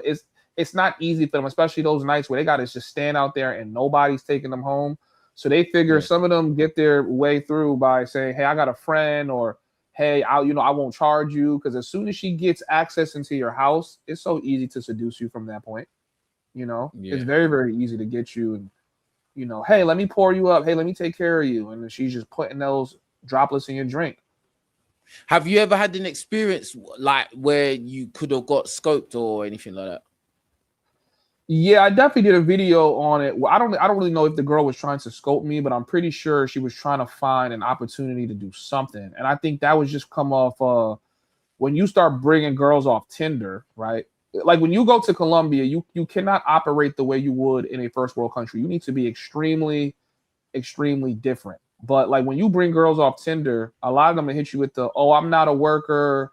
I don't sell myself," cap. Right? It's all cap. Once they start talking like that, now you want to go back to, and I'm sorry, bro, but the kind of mentality you have, I watch other dudes with that same mentality. They get drugged nonstop down here because it's like, bro, that's why I said I'm not going. It's like, no, I'm not paying. I found a girl that wants to see me for me. Sure she does. And then when she gets access to your house, you chilling and you say, "Hey, I'm not drinking." She goes, "No, drink with me. Let's have fun." You go, "All right, I'll take a sip." It's that sip, and That's you end up waking up 3 days later, or you don't wake up at all. You know what I'm saying? So scary, bro. Yeah. Damn, it happens a lot. Oh man. But yeah, they're so crazy, bro. They're all different shapes and sizes, bro. Like, but anyway, but that's what I'm saying. Like for me, yeah, like. I don't even know how I would do it because I don't speak Spanish. Mm-hmm. So from what you've said, and what you've said does make a lot of sense. It's like, bro, what am I really going to do there? Like, pay for it. You know what I'm saying? Like, it'll be yeah, that'll be crazy, bro. Like, that'll be crazy. Pay for it. Honestly, paying for it is going to save your life if you just pay for it. If you start, listen, man, temptation and women and how evil they are, you see it in full force in Colombia. But they're like pretty demons. Like they're like angelic demons. Like when you're with them, they're so angelic and beautiful and smell good and so feminine and so into you. But it's like when you just understand the realm that she's operating in and the mentality that she's operating with, it's like incredible. And I've never seen it with such fierceness as in Colombia. Like I see one dude in your comments is like, "Tell me how like Colombia is worth it." Bro, I have been speaking about dudes getting drugged, scopolamine, robbed, guns pulled out on them. I promise you, none of that has deterred me from living in Colombia. Not even a little bit. And I know that sounds ignorant as hell. Nothing can stop me. Nothing. It don't matter if we're dropping bombs. I'm telling you, when you get there and you just get around those women, it's like some instinctive thing in you where you're just like, "Oh, I'm not going anywhere." Like this is crazy. And it just shows you how men are so like controlled by women. I'm not going to say it's only the woman, right? Because it's cost of living, healthcare is cheaper. There's a lot of strong benefits to being there. And then once you see that, a lot of dudes get there and they go, "Man, I'm not going anywhere. I'm not." So for any guy, okay, let's say hypothetically, hypothetically, because I don't know who's watching and might get upset, but hypothetically, if I was to say, "All right, bro, I'm coming down there. When are you going down there? I'm coming down there, yeah." What I want to know what to do so I don't get fucked up. Like, pay for it. Like, okay, first of all, I know I need to get rid of all of this stuff. I got to get rid of all of this. Nah, that's dead. Gold jewelry, all that stuff. Come down with basic clothes. The girls don't care about your jewelry anyway, right? And then when you don't care about Rolex. No, they don't care about Rolex, bro. Rolex, gold chains, meaningless. Damn it, bro. But I swear that makes you a target anyway. That makes you like you're gonna get robbed anyway. Like 100% you're gonna get robbed. Depends on where you go. Thailand's not like that. You can walk around with all that, and they're it's really rare that you're gonna get robbed there. But Yeah, Thailand's safe, but I'm talking about Colombia. This is about Colombia. yeah, don't Colombiana. wear jewelry, no, because nobody, bro. The only people that would be dressed the way you're dressed are cartel members. They're the only ones that would feel safe going around like that. So you're gonna make yourself a target for multiple reasons, not just the fact that you have gold on. You know what I mean? I got you. Yeah. So like, okay, would I be able to use dating apps, Tinder or whatever? Because that's where a lot of people get scoped from Tinder, innit? You could, but like I said, someone like you, bro, with the mentality that you're not paying for it, man. Good luck, dog. Oh luck, my bro. God, that's scary, man. If so you basically, what you're Spanish, saying to me, you're gone. Yeah, if you learn real Spanish, I could tell you how you could try to make something work. But you're gonna spend your whole trip trying to riz one girl into hanging out with you, like without charging you. They don't hook up in Colombia, bro. That's not something they do with foreigners. They don't hook up with foreigners. They extract from foreigners. When you get settled for a while and they stop looking at you as a foreigner, then you'll open yourself up to regularly taking a girl out on a date and getting some, right? Because she has the expectation that y'all gonna be something.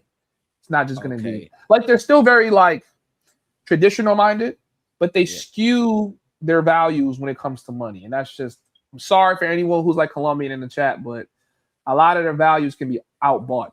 And it's sad, but that's the reality. So what you're saying to me is, bro, the safest option, number one, don't put all the jewelry, leave it at home. Number two, learn some Spanish.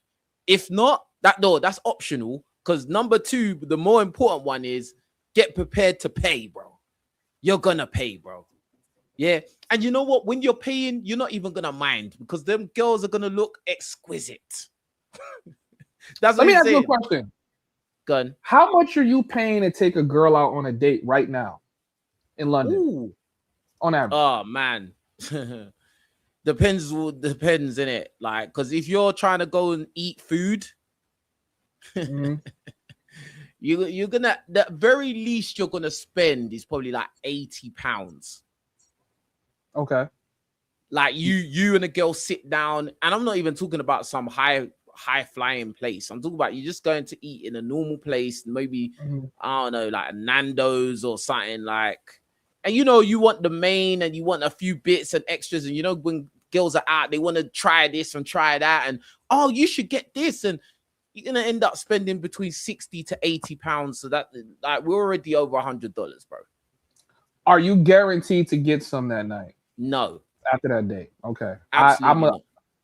I will tell you right now, you are guaranteed almost every time when you spend some money inside of Colombia, whether it's a date or it's direct, you are guaranteed. Like that's a given. Like you're definitely gonna get that. Damn. You know what I'm saying? Like it's. Can I ask you something, bro? I saw some picture of you. You had two girls on your Instagram. You had two sets of buns. Your head, and you was like, yeah. I can't even show it on YouTube. Yeah. Hey, did you smash both of them? Absolutely. Together, threesome, yeah. At the same time. Smashed it. Good man. And I'm gonna tell you what I spent to go on a date with them. To go on a date with both of them. Yeah, how did that run? Yes, this is a good stuff. Go on. How did that go? How did you find them? And how did you make it happen? I had a house party at a villa for my birthday, and we were inviting girls. And see, this is where I have the same mentality. Like, I'm not paying you to come to my party. Like, that's like ridiculous, right? Like, that's, if you're gonna come to the party, come to have fun, right? Yeah. Now, because I'm a streamer and I stream and I bring girls on stream, sometimes I make some money and I'll break them off. But I'm like, y'all just coming to have fun. We set that precedent so hard with them. The only girls that showed up were the girls that didn't care about getting paid. They were just there to have fun. Now, when it came to like hanging with them, doing like content with them, I would like give one of them some bread and me and her would hang out. And I want to say maybe like what I would spend every time I would hang out with just one of them would be like the equivalent of like $20 every time. Okay. And we're chilling the whole time. Granted, me and her make money together, so I'm in a little bit of a different pocket than other dudes. Other dudes are just gonna just pay. I'm thinking like, yo, how can we make money? How can we have fun? Do things like that. When it was finally time for me to get with her and the friend, I might have spent I might have spent 80 pounds, like $80 to hang out with them. That's bottles, shots, dancing, having fun, everything to be with. But that's different though. That's different though. Because that's different to like you just, okay, I like you. How much is it gonna cost for you to sleep with me? You give her the money, she sleeps with you, and then she goes home. That's different to you having a party where you spent money on bottles and food and snacks and the villa and all of this stuff, and then she's coming over with her friend, and then they just fuck you. Like that's different though. How is it different? You're still spending money. No, I'm saying like, yeah, in essence, you're gonna spend money regardless when you're dealing with women. You're always gonna spend money. So in that essence, you might as well say every single time you deal with a woman in any capacity, you're paying for it. Yeah, I do agree with that. But there's levels in it. Yeah, there's levels to this. So in my case, because I speak Spanish and I've already set a vibe, hanging out with them or having like a threesome or something like that, you're still paying, right? They're gonna figure out. Say, hey, can you pay my cab so I could go see my sick grandma in the other place? Like you're paying for something, right? Yeah. But what I end up spending typically will be lower than another guy because I speak Spanish and they're more familiar with me. They're not looking at me like, oh, he's the gringo. Looking at him like, oh, this is like cool guy that had the villa party, and now he wants to like have a threesome with both of us. Okay, how much can you just give us if we come through? Yo, this is all I got. That's fine. And then like you start realizing a lot of them are not even doing this for money. They're just doing it to just hoe. Like they just want something, but they don't need it because she has a job. So she's not what I'm giving her is nothing compared to what she's making at her job. But she's just taking it because, like I said before, y'all gonna realize that in this culture, they're very transactional. If a girl just wants some D, she can't just say, oh, I just want some D. It's like, oh, I gotta get that and that. Like they gotta come together. That's how they satisfy themselves. It's so sick when you get into it. It's just like, yo, y'all are just, you know what I mean? Like they like to have fun too, but they gotta justify the fun they have because it's not traditional for them. So it's like, oh well, the money justifies it. So basically, let's make this real plain and simple, yeah. Because now, from what you've said, yeah, it sounds like every video I've seen out there, like guys went Colombia, they went DR, they went Brazil, they went here, they went there. All these guys are paying. Yeah, bro. Yeah, you're paying. Any dude that tells you he's not going overseas and he's not paying, he's lying. But like I said before, or they don't mention it. They don't mention it. They just I got these girls over here. How did you get how? Like how? You don't even speak Spanish. How did you get them here? Now listen, it's not impossible, right? Because like I said, I've been here long enough. I know the girls that'll come hang out with me and not ask me for money, because I set that with them. Listen, I'm a poor gringo pobre. I don't have no money for you. If you want money, go get it from those other guys. If you want to come here to hang out with me, yeah, you can have your way with the girls that's gonna tolerate that. And some girls, they know they look so good, and they just don't like you that much. It's like, no, if I'm gonna come to you, you got to give me something. Some of them will discount you. Some of them want full price. Some of them won't ask you for nothing. But for you to get to the point where you got one of these girls coming to hang out with you for free, oh boy, you gonna be doing some risen, bro. You gonna have to be talking that ish. And you gotta talk more ish than her local man is already talking to her. Smooth. Let's be for real smooth, boy. And in Spanish. And in Spanish, bro. With the accent, their accent. Yeah, bro. Yeah. It's not easy, bro. So I'm saying, bro, why even go through that headache when you can just pay? Now, for me, it's different because I've lived there for so long. I don't think you should get stuck in the paying every time category when you live there. Like, that's crazy, right? So I have to start learning how to just riz regularly, how to talk to girls normally, set the expectation that I'm not one of those gringos, because gringos have a stigma, once they land in the country that they spending money. So when girls come to you, their primary thing is you're going to give me some money, right? Now, granted, keep in mind what I just said. Some of them don't need your money. They just want it, right? Like she don't need the trip to Turks and Caicos. She just want the trip, right? So you're going to start seeing that. Oh, there go one girl, the girl in the pink braids right there. Shout out to pink braids. That's one girl that doesn't charge me, right? She's just, she worked, but me and her just have that relationship where it's like, Shorty, I'm not giving you anything. Oh, you just saw a girl in the video that you know? Yeah. Rewind. Oh, wow. Hey, I'm going to rewind that, bro. Yeah, Hold man, on, she's bro. famous on my channel. Nah. We got to rewind that, bro. Right there. Yeah. Oh, her. Yeah. She'll be back.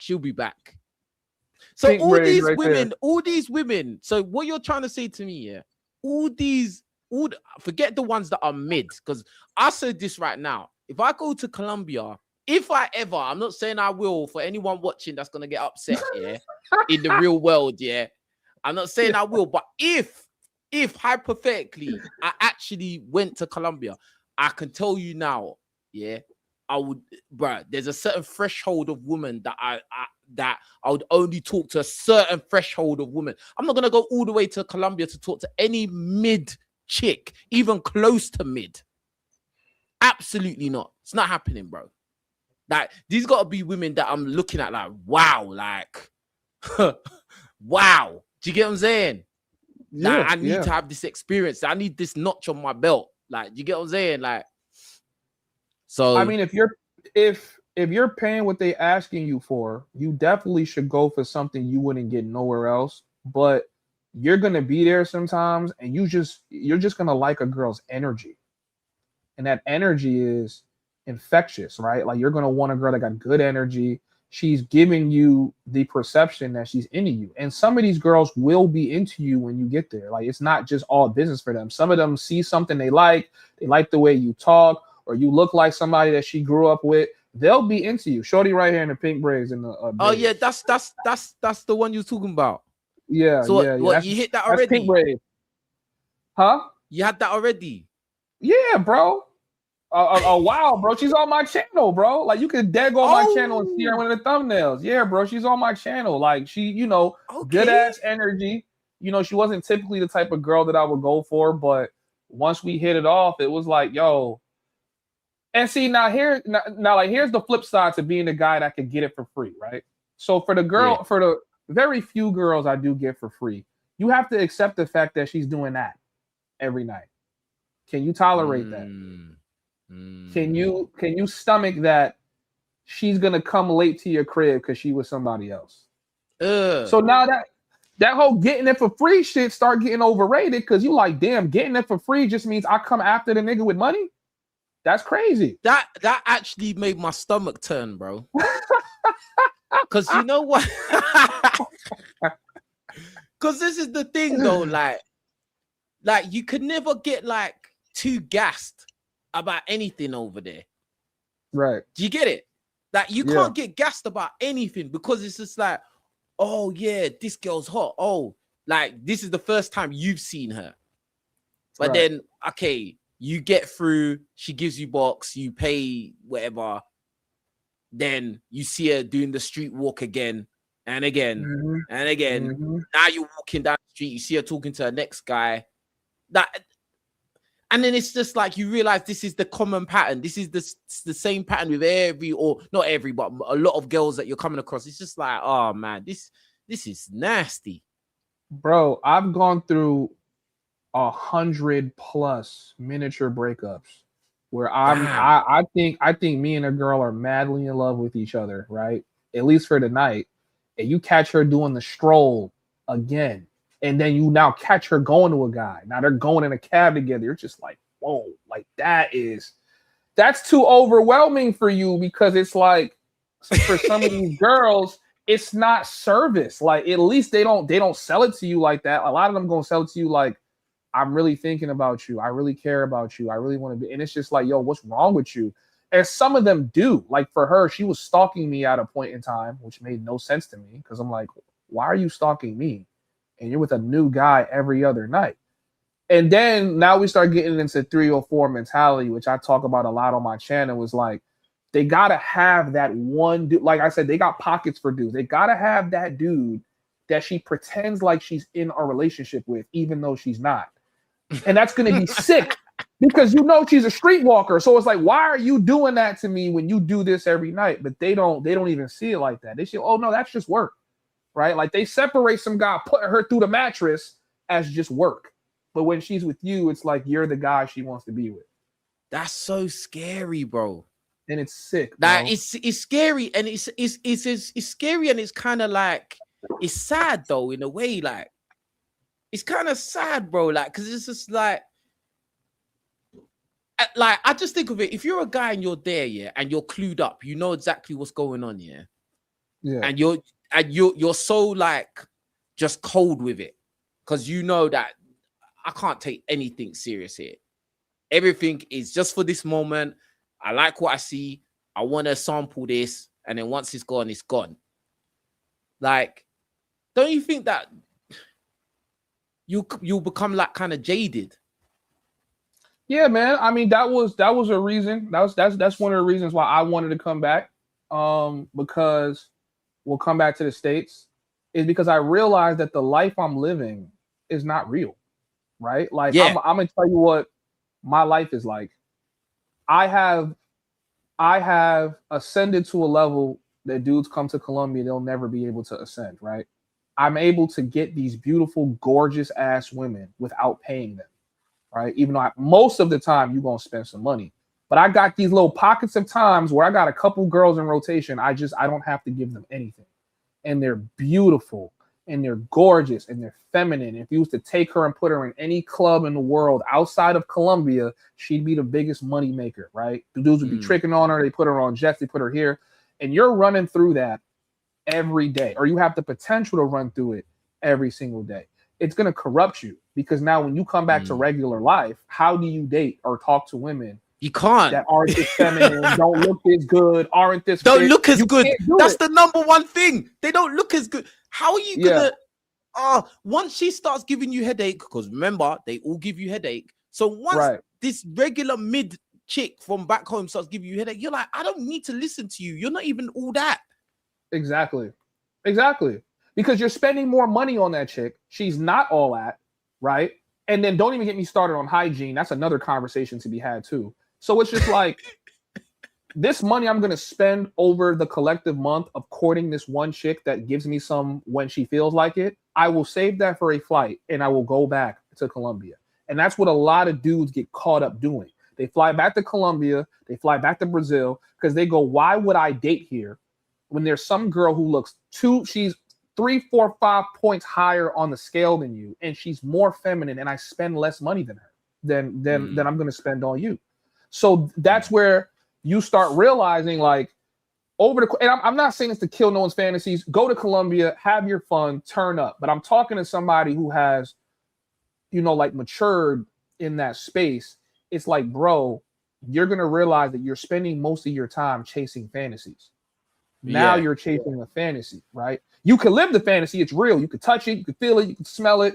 You know what I'm saying? Some dudes get really, really, really rare cases and they have babies with these women, right? But you're chasing you're chasing a fantasy, bro, because outside of this country, you really are not going to have it like this. I don't care where you go. Facts. You know what I mean? Like, facts. It's not real. And this is what I'm saying. It's like, is it's not like, I'm glad you said it. It's like, it's not real. Yeah. It's not a real life. You're not really, it's like, a Peter Pan in, or I don't know, Wizard of Oz or something. Like you're there, but I don't know. Like, I don't think us as human beings are meant to live like that, bro. I don't think it's actually, we're meant to really live like that. It's not that you're not meant to live like that, because you got to understand. I don't think it's healthy for the psyche, bro. It's not, but the local Colombian does live like that. That's his reality. That's why I'm saying a lot of them can't come to America and mentally adjust to how bad it is here. A lot of them end up going back, because it's like, imagine your life. You grew up with all these beautiful women, long hair, beautiful, feminine, and you come over to the first world country where women are obese, smell bad, eat bad, right? Like it's just like, What am I doing here? right, And right. that's the thing. They where they're coming from. They're probably not even registering these women as exceptionally beautiful. This is just normal to them. It's normal to see these bad bees. Like they're not even bad bees. These are just Colombian women or whatever country it is. Do you get what I'm saying? Yeah, So it's mad. I mean, they know their women look good. Trust me, they know it. And when they start taking a look at the passport bros that come into their country, and because they all know the reason why they have so many foreigners in their country is because the women, right? It's either the perception that the women don't want you there, or you're coming here because your women don't look as good as we look. They're very aware of that. Like they know that. You know what I'm saying? Especially when they look at the woman and see how fat they are. They still fat shame their own women. Like you can't be fat inside of Colombia and then be like respectable, right? No man's gonna treat you with any kind of respect if you're fat. So especially in Medellin, they do a lot of surgical procedures so that they could make themselves look more beautiful because beauty is a currency in that country. Beauty's not a currency here inside America. A chick can be mid as hell. As long as she can land a 6-figure job, like what are you gonna tell her? You can't tell her nothing. She don't gotta be feminine for you, cook for you, clean for you. And she definitely don't gotta give you no ass. She definitely don't. So it's like, yeah. Now I hear you. Hey, so would you a lot of these chicks that you see in these videos, I'm gonna put the video back on again. So a lot of these chicks what they all got BBLs and stuff. some of them got BB. I mean, so right now you're in Cartagena, so a lot of that is real, right? That's all real. You know what I'm saying? Yeah, like even Shorty right here in the white, black pants, whatever. I could tell that's real, right? And they're like walking around with that for real. Medellin, that's more like European mix of women. Probably see more BBLs there. From what I've seen from these videos, I think I would be more attracted to the women in Cartagena, to be honest. Of course, yeah. Than Medellin. Yeah. The Medellin women, they kind of I don't know, they have a certain look. They kind of look like these ones. They all look alike. I was just telling my homie Passport Graffiti this. I mean, he loves it there, but I'm like, yo, bro, I'm starting to hate Medellin women. I mean, they're called Paisa, right? Paisa women. I'm starting to hate them. Yeah, I've heard that before. They all got the same archetype. They talk the same. ¿Qué más pues? Hola amor. Like I hate that shit after a while. Being in Medellin for so long, I'm like, yo, can you just have a different character setting? Like all of you, but that's because they're so like homogenous. Like they're so similar, so they just mimic each other. They don't try to stand out at all.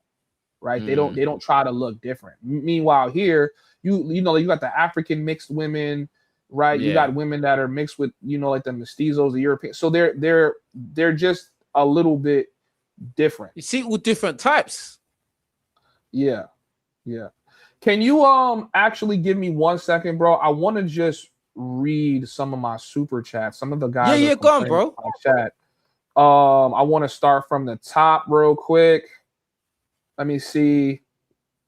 Where we at? So, Gene everyone Suave watching says, the videos, like the videos, man. Everyone watching, like the videos. If you wherever you're watching it, like the video. All right. Yes, please, and definitely shout out to King Richard. Says women in the U.S.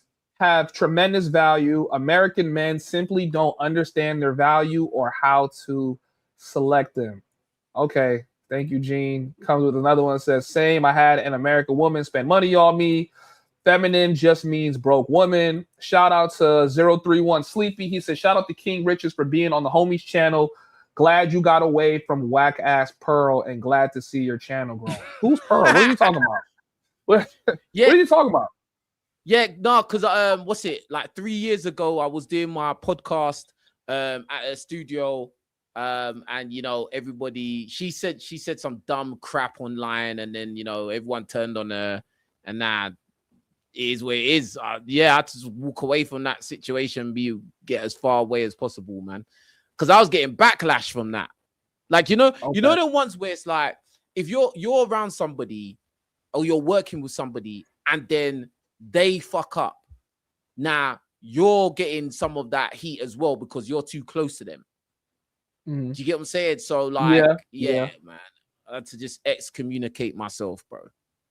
You know what I'm saying? Okay, okay. Let me go through the rest of these. J.K. Perkins says, why focus on Medellin for Latinas when you could go to other countries in Latin America like Central America, Mexico, Lima, Buenos Aires, Bogota, or Quito? Have you looked into these countries at all?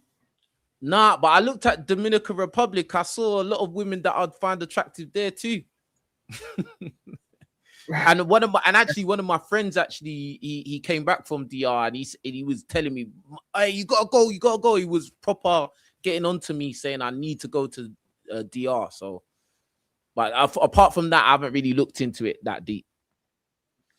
Um, Shout out to Tom Ahawk with the 10 USD. He says, love your content, bro. I just got back from Cartagena and I'm in Medellin in October. I plan to go to Cartagena soon. Can you tell me the best months to go to Cartagena?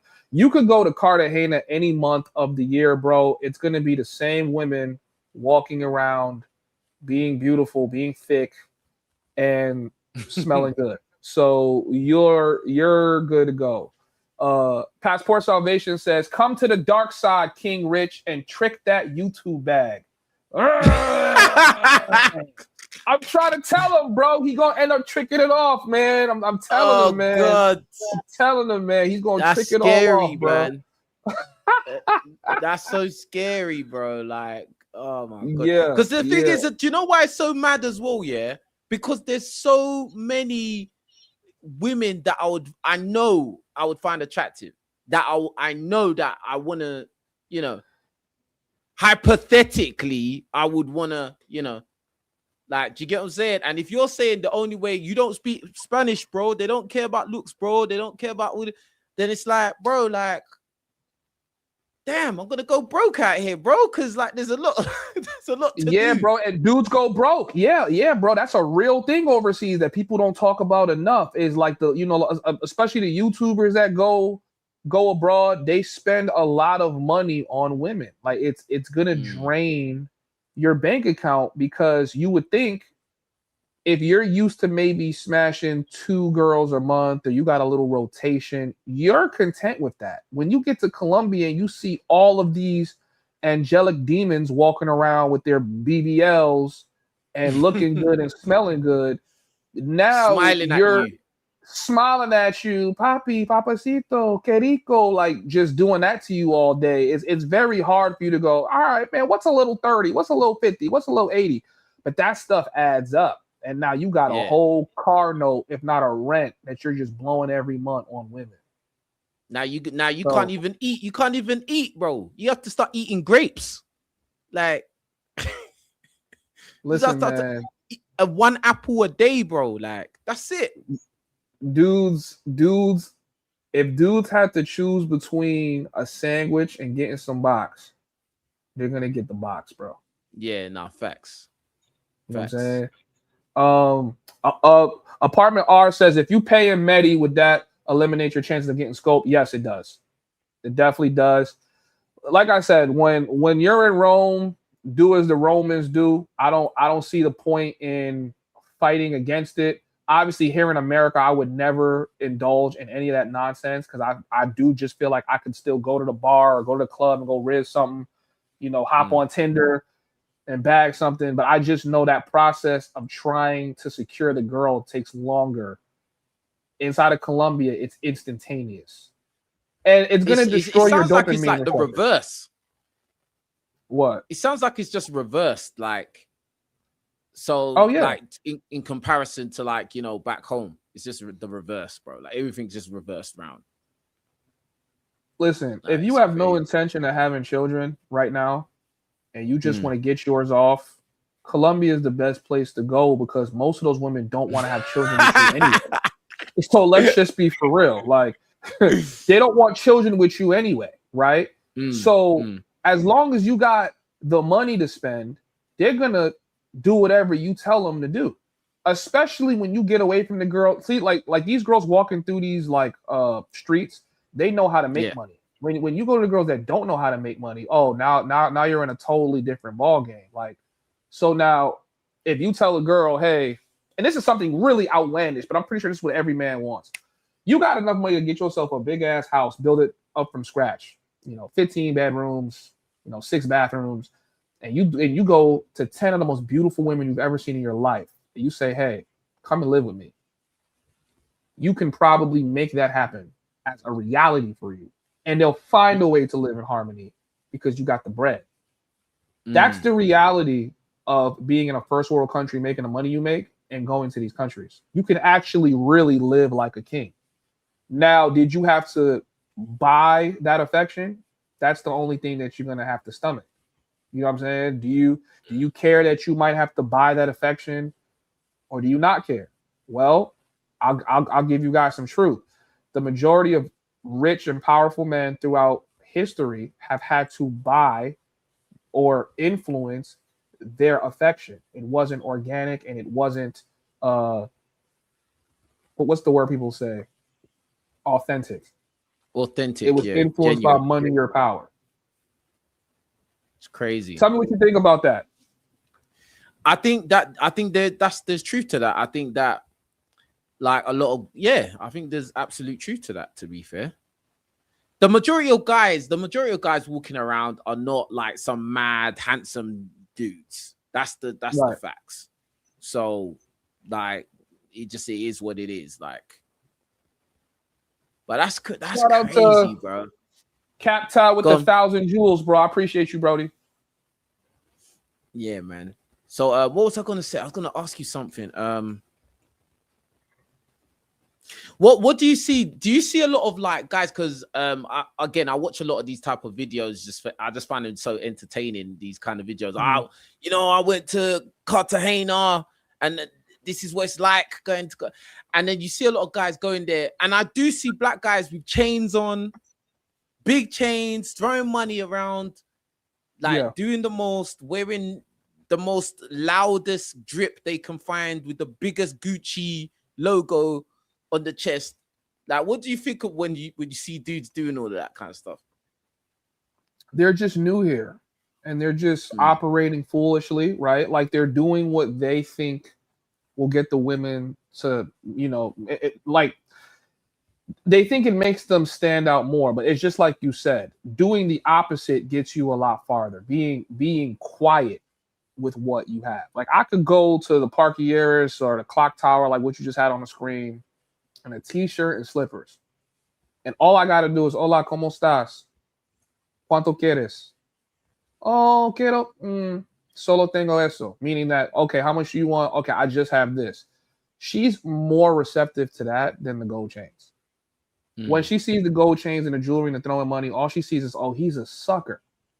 Yeah. He's a sucker. So I'm going to try to suckle him out of as much money as I possibly can. That's how they think. And what's crazy, I know I'm giving you guys a lot of Colombia sauce right now. What's crazy is the more of a sucker you look like to them, the less time they spend with you. Oh, okay. Okay. These women, they have a hustle switch. They look at you like, okay, he's a hustle. They get theirs off on, I'm going to get as much from him and give him as least as possible. That's how their mind thinks. So they are going to require you to do more for them and give you less. When you give them less, they do more for you. Okay. Right? Which is pretty interesting because you're like, why is this woman giving me more of herself if I'm giving her less? Now you start understanding female nature. I'm going to leave it like that. You guys can interpret that however you do. But that's, should you be giving women more or should you be giving them less? How does their brain respond to that? Let me ask you this. One of the last things I'm going to ask you about, like you see in terms of like, you being over there, like you're going to have to kind of like forget about body count and stuff like that. You're going to have to completely forget about that because they're going to have mad body. They racked up a body count that day. That there's no point you even thinking about that, bro. Like, and another thing, because now I'm thinking like on some crazy levels, So if a girl comes to your crib, she was a bit late, You're like, oh, what took you so long? You know what took her long, bro? Yeah. She's getting that guy off to pop. Yeah. So now when she comes to your house, do you make these girls take a shower every time they get to your house, bro? Like, here's some toothpaste, a toothbrush. He's a sponge, he's a flannel. Because Yeah, that's I crazy mean, to me, bro. Like, I in fact, I done that with, bro. When I was in America, there was one girl. I remember I made her do that, bro. Like, she got to our place and was like, "Yeah, you could take a shower, you know." Oh, for yeah. real? Yeah. Here's a towel. Here, take a shower. Do you get what I'm saying? Like, cause like, do you get what I'm saying? Yeah, man. I mean, listen, sometimes you're gonna have to deal with the fact you're just not the first guy she's seeing That day. that day. Sometimes you're not the first guy she's seeing that hour, right? Oh shit. You could be texting a girl like, "Yo, I'm up the block, meet me," and for some reason she just doesn't respond for 45 minutes. Then you're like, "Yo, don't even assume she got lost. My phone, I dropped my phone. The Uber took me somewhere else. She just finished getting some dude off, and now she's gonna come over to you." Yeah. Yo, bro, you look so disgusted by this shit. I'm telling you, when you live there, you're gonna see, like, bro, this is a completely different culture. Now, to some defense, I know there's gonna be some Latinas gonna watch this. That's not true. That's because you're only dealing with streetwalkers. I'm telling you, they all have the same behavior, bro. It doesn't matter. Some of them are more aggressive with it, like they need to do this to survive. Others of them are doing it because they genuinely enjoy being that way. They're way more sexually liberated in the entirety of South America, not just like Colombia. They're more sexually liberated than what you're used to. 9 times out of 10, you could call a girl from her crib to your house in the UK, and you're probably the only guy she's seen maybe that week. It's very unlikely inside of Colombia. It's unlikely. What do you know think I mean? the typical body count is? Just an estimate. That's crazy, bro. Thousands. The girls in Pattaya, Thailand, I think, have more bodies on average than girls in Colombia. Because I know for a fact they're in the thousands. So in Colombia, I wouldn't be surprised if a girl said she was at 400 or 500, but you're dealing with a minimum of 100. Minimum. And that's like, a girl is probably really modest. A minimum of 100. Modest. To the girl. A modest. Modest. Modest is 3-digit body count. Yeah, but it's usually going a couple thousand, bro. Easily. But she good looking though. She's good looking, but it's like, man, I think you can meet a regular chick out there that doesn't do that, and she still might be, a couple dozens in. How do you know? You never know. How do you know? You know what I mean? Like, no, but you do know, because like, if she's selling box, that's it. Some girls, she didn't just start that day. She didn't just start that day you met her, bro. Listen, bro, some girls know guys don't like that, so they lie to you. How you gonna know? Oh, I get it. So you might do she's not going to be able to pair bond. You're not going to know if she's pair bonding with you or not. She could fake it the whole time. She can't stop touching you. She's in love. She listens to everything you say. I mean, they do that naturally already. So how do you know? You don't. You either stay out of Colombia, bro. You either stay out of Colombia or you just accept it. No choice. I don't think I'm mature enough for that, bro. I was talking about I'm mature. I don't think I'm mature enough for that level, bro. Like, that's crazy, bro. All right, let me ask you this then.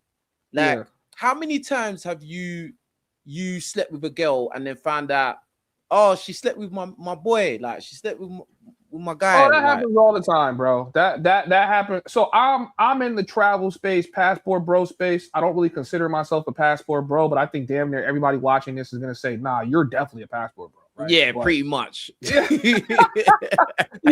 But so as a YouTuber, when I put a girl on my live stream, and I do this a lot, I bring girls on the couch, they'll be talking to the audience. I know dudes that go and seek the girl right after me. Some guys hit me up to get access to the girl. And I'm not mad at them for that, right? Because they're like, yo, bro, I totally want to get at that girl. Can you send me your WhatsApp? You send me her IG. Or it'll just so happen that I meet a girl, she's dope, and then I know another guy that says, oh yeah, bro, like I had her too. And it kind of just takes away that exclusiveness for me because I'm like, damn, I can't even like you if I wanted to like you because it's like how many dudes that watch my channel then already had you folded up like a pretzel, like I can't, you know what I mean? So like you're like one of your subscribers just went Cartagena for a weekend. They didn't even stay a whole week. They just did, bro. They did 48 hours, bro. They they were sliding in the girl.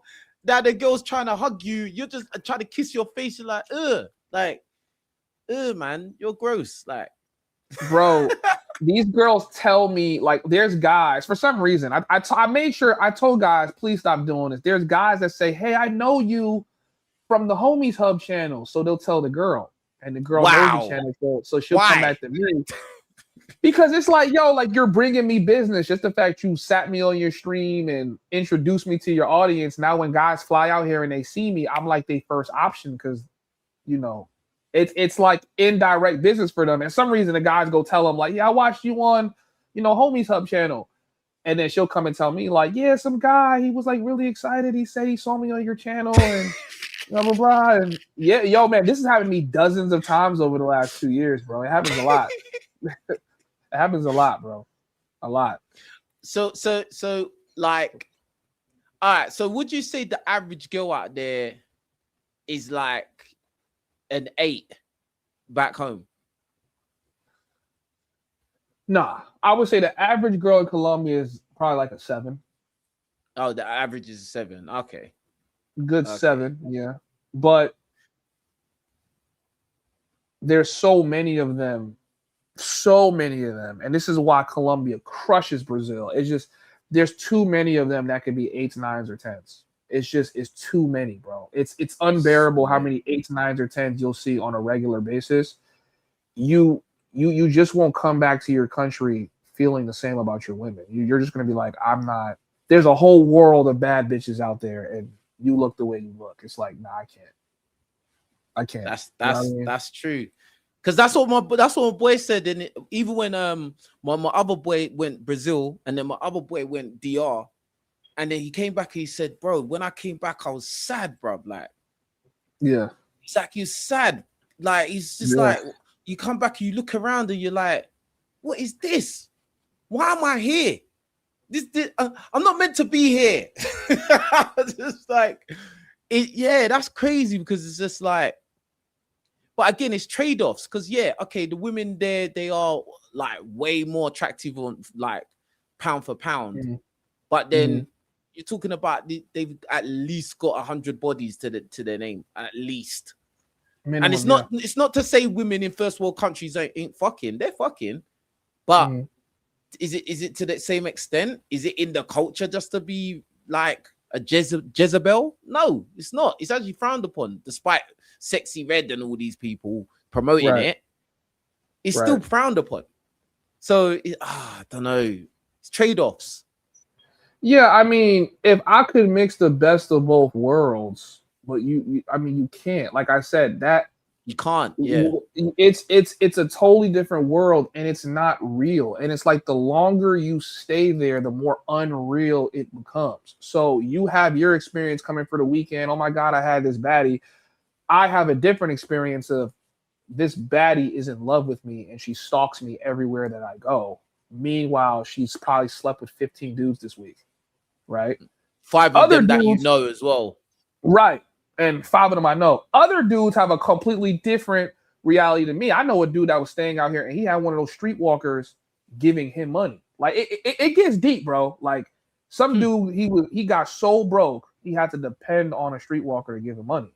So she's bad, gorgeous girl. She's going around doing what she's doing, but she's coming home and she's breaking that bread off to an American dude. And you're just looking like, how did you even get her like that? Like, how did you get to the point where you got a third world country girl giving you money? So it's like, that doesn't seem realistic, but it's like the longer you stay here, you realize like, yo, anything's possible here. It's really just, you know. That's crazy. Would you live there full time?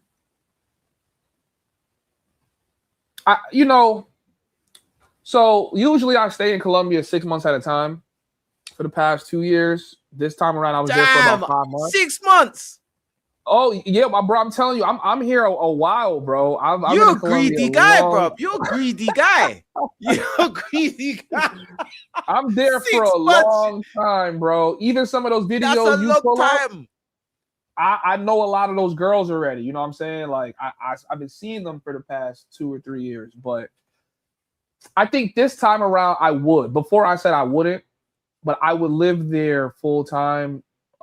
If just like my situation was right. So I stay there because I work online and like I make my money and stuff like that. But I didn't get my visa.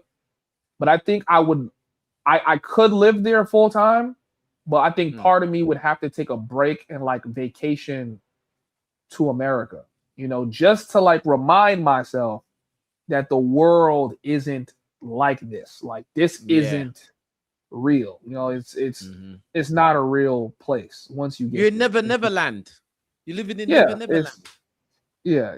Every temptation that you can imagine is in abundance when you go to Colombia, right? It takes a lot of self-discipline to not crash out. For me, I have a lot of self-discipline. I take time off from dealing with women. I might go 10 days and not even see a woman, just simply because it's like, at like what point do you start getting on some Diddy-ish because all you do is knock down the baddies? How many That's threesomes true, are you gonna have? That's true. Yeah. That's why I said it's not healthy. Yeah. This is why I was saying it's not healthy, because if you're living this weird, like perfect, like fantasy life, then it will become stale. It will eventually. Yeah. Like you're just smashing eights, nines. They're gonna, like, the novelties is gonna wear off. It's gonna be stale. Then before you know it, you're gonna start doing some deviant crap. You might start turning to drugs. You might start like me. I'm not, I don't do drugs at all. The most I've ever done was like smoke some weed. But it's like, at what point? Because like some people have different ways they try to push that threshold. But it's like, what is going to be your thing that you're going to start getting into so that you can feel the same level of dopamine? Like, it's inevitable as a human being, you're going to want more dopamine. So I sit there and I ask myself, I'm like, you know what? For me to just never even get to that point, just take a break. Chill. Like me, and I see you in a boxing gym, bro. I see you getting your shit done, bro. I'm boxing 3 or 5 times a week, bro. So I'm just like, good man. I'm keeping my my mind clear, because I know that temptation is always there and it's in abundance. It's not going anywhere. So why, focus up. Now some men come out, go out there and they just crash out. They can't help themselves. You know what I mean? So yeah, because if you're a guy and like back home you wasn't getting no buns, and then you go fucking Cartagena, bro, you're gonna go crazy. And the first bad chick with the BBO and the big rack smiling at you, you'll be like, oh my God, I'll pay whatever. Then you do that, then you keep doing that, and before you know it, you go broke, you get scoped. I don't know, get one of these hoes pregnant. I don't know, bro. Do you get what I'm saying? Like, that shit's crazy, bro. Hey, let me ask you this though. What's better? Where is better for like good looking women? Dominican Republic or Colombia? Colombia by far, not even close. Swear, not even close, bro. I saw some bad DR chicks outside. What's that place called? That club. The bait one. What is it? Oh, what is it called? Infinity. I know what you're talking about. Infinity. Bro, listen to me, bro. I don't care what you've seen in DR. You'll find that ×2 in Colombia. I can promise you that, bro. I'm telling you, these videos of you seeing girls in Parquilleras and the clock tower, that's a fraction of what's in Colombia. The most beautiful girls don't even walk those strips at all.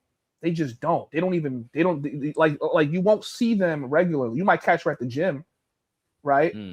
It's like some women are so stunning. Like if I took any one of the regular girls that was in my rotation and walked her through the neighborhood, these motherfuckers would be hollering and barking at her. Now take something that's super bad and have her walking through. Oh my God, bro. You know what I'm saying? Like, you got to think about what it would look like to just put one of those girls walking through your neighborhood when, you know, guys are out. Everyone's going to be breaking their necks, honking their horns. Now take one of those super duper bad chicks that people don't usually see and have her walk through. Bro, it gets too crazy. And I'm like, there's nothing that even comes close, bro. Nothing comes close. Okay. All right. Last thing I want to get to though, the danger factor. How dangerous is Colombia? Like, what's the dangers, the main dangers, and how dangerous is it for real? Because I think a lot of people are talking about that aspect of recent times, how dangerous Colombia, and I think a lot of people have been put off. I know. There was a point where I was thinking about coming out there, but then I got put off when all these cases of scopolamine started popping up, and all of this crazy stuff, people getting robbed and unalived and all of this stuff, and I was just like, raw, like, I don't know, bro. I don't speak no Spanish, bruv. Right. You get what I'm saying? Right. Colombia is dangerous. I don't want to paint a perception that it's not. I've lived here, right? You guys, it's only been here for 3-4 days. Please do not argue this with me. Like, I've lived in this place for months at a time. It's dangerous, but does it feel dangerous on a day-to-day basis? No. You won't feel the danger, but you'll hear about it, right? So some random city, you know, I think at some point, some like militia or military let a bomb off and it killed like 26 random people for some reason. You got the taxi drivers that pull guns out on you, so you should never take taxis. It's dangerous when you don't have common sense or you put yourself in a very dangerous kind of situation. For them, they grow up in this danger, so it doesn't feel dangerous to them because they're just things they just don't do. For me, I've been there. I don't take yellow cabs no matter what. I just do not. I stopped drinking with women, right? If I drink with a girl, I really know her, really trust her, and even then I'm watching her constantly. You're gonna build a sense and a routine of how to keep yourself safe. And some people that's never been is gonna say, man, that's too much. Why would you have to go through all of that? But it's like, once you've done it once, it's gonna stick with you. You'll know what to do and what not to do. But overall, Colombia is not dangerous because of cartel or scopolamines. Even the druggings happen. They don't happen as much as you think they do. They happen, but they don't happen as much as you think they do. Why it gets dangerous is how law enforcement handles crime. I think that's what makes it dangerous. Right? What do you mean by that? If a guy could walk into a restaurant and shoot somebody dead in his head, and it's a 50-50 chance, even though his face is on camera, that he's actually going to get prosecuted. Wow. So, yeah, it's not, you know what I mean? Wow. It's not like the comfort. I'll always speak for like America. If I let a round off, the odds they catch me and put me in jail is very high. Out there, they could commit a whole atrocity, and the odds they catch them or the cops even want to do their job, unlikely. You get drugged, the chance that someone's going to jail, unlikely. It's just not happening. That's crazy. Have you come across Obiland? Yeah. Because I watch his videos. I react to his videos as well, man. Sometimes, like, and like, I don't know. It just seems like the law enforcement over there, they're very laid back, bro. Like, it's like everything's just laid back in that country. Like, so it's just like if something pops off, I don't know what you're gonna do, bro. Like, you can pay them. You can. So I had a situation where a girl stole my phone, and I was very proactive on getting my phone back. So I'm willing. The phone wasn't worth anything, but I was willing to put money on her just for the sake of the fact of what she did.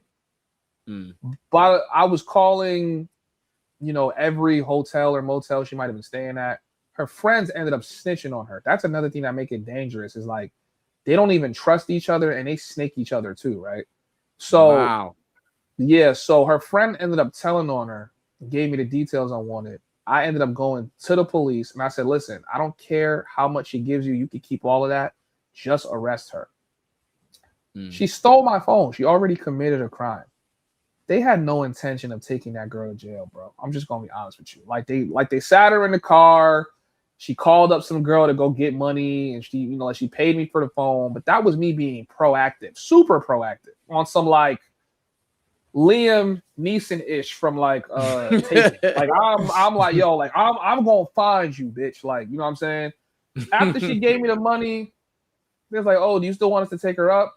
I was like, obviously, but at most that they would do is take her up the block, drop her off, right? They're gonna pretend like they arrested her.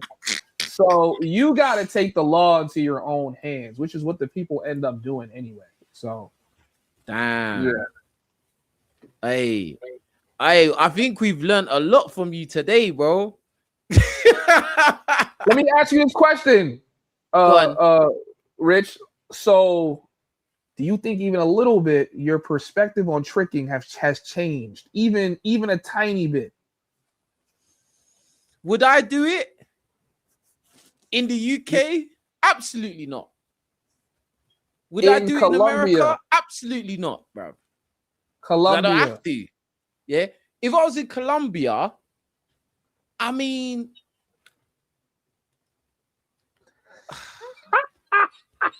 I don't know. Do you know what? Let me just be safe and say I don't know, bro. Probably, I don't know. Probably not. Probably do it. Probably won't do it. I don't know, bro. Yo, you're so lucky you were not in Colombia with me. I would have thrown every demon BBL Latina right at you, bro, just to test it. Like, yeah, go ahead. If I go there, go ahead. If I go there, I'm going to message you, bro. Yeah, I'm gonna message you. I seen you. Bro, I watched some of your videos, man. I seen you go out to the club. I saw one video. You went out to the club, yeah, and like, I think you didn't really like it. I can't remember. Like I don't know if you went with a girl. Oh, I can't remember. But like, it just seemed real. Like I could imagine being there. Do you get what I'm saying? Mm-hmm. I could imagine, I could see myself being in that environment and stuff like that. Like, so yeah, if I go, I'm gonna holler at you, bruh. Cause like you live there, you speak Spanish. I don't need my Google Translate because you're there, bruh. Yeah, that's it. That's it, bruv. Yeah. And try to get a bargain in it. No mad extortion, bro. A bargain. Yeah, I think when you hypothetically, for anyone watching, hypothetically, I'm just hypotheticals. You're gonna go, bro. I promise you're gonna go. And when you get there, you're gonna get back to the UK. You're gonna be like, "What am I doing here, bro?" You're gonna fall into the same. When I watch them videos, bro, when I watch them videos, I already think like, "How is this?" Like, they're just walking around, and it's like, the way the women look is like, yes, you can talk to them. Do you get what I'm saying? It's like for instance, anyone that's from London, you've been to London. Yeah. Everybody knows that in London is bad vibes. Everybody says that it's a bad vibe, bro. Like, like between men and women, everybody's kind of like a bit standoffish, a bit grumpy. Yeah. And the women, bruh, you better hope she actually likes you, bro. Because if she don't like you, she'll try and embarrass you, or just bring your ego right down, bro. She might not even speak. You speak, and she'll just not even acknowledge you, bro. Like that's common. Do you get what I'm saying? But when I see these videos, bro, the women actually look like they're standing around. They're waiting for a guy to speak to them. Now, obviously, these women are selling box, so they're doing business, but it's still it's a breath of fresh air to be in an environment where the women are not grumpy. You get what I'm saying? Like it. So I'm gonna say this too, because I know some dudes in my comments right now talking mess. And people always do this. When you're in Colombia, you don't feel like you're buying box, even if that's what you're doing. It doesn't feel that way. You know what I'm saying? I'm pretty sure inside America, right? It probably feels like it. It really feels like, hey, just give me my money, do what you're gonna do, and I'm gonna go. And maybe sometimes you'll run into that inside of Colombia, but a lot of the time, they really know how to up your ego. First world country, the women want to bring you down. In Colombia, they're constantly lifting your ego up, right? Like they want you to feel like a man, like and they want you to be a man. And it gets intoxicating for real when a girl decides, you know what, I'm not going to treat you like a customer anymore. I actually like you, even if she's just playing the long game, right? She's just trying to have you as a stable figure in her life. That happens much easier in Colombia than it'll ever happen inside of a first world country. The women are more inviting, they're more warm, they're more. So you're going to enjoy being here. You won't. How you look at everything now will change once you've actually been in the country. You're going to go, okay, this is just a regular way of life. And then when you look at what you would have had to spend or earn in America to get that same treatment, it's like a no-brainer. Like, why would I go back to America when I can have this all the time? You know what I'm saying? And if you're not a crash out, it's just going to be like what I could probably imagine your life would be. Is going to be content, the gym, and whatever girl that likes to kick it with you. And it's like you'll probably learn a little bit of Spanish and you'll get yourself out of the realm of buying box, and you'll just have a girl that is with you 24/7, but you just take care of her. You're not going to feel like you're buying box at that point. You're just going to feel like you're just being a man. So for the guys that relocate and live in Colombia, that's the life they live right now. They would never come back to the US. They would never go back to Canada. They would never go back to the UK. Because it's like, I'm going to be doing this for a woman and she could take half my stuff. These women can't take half your stuff. They can't put you on child support. They can't do nothing. The only thing they can do that's true, is be feminine to you. They can't do anything else.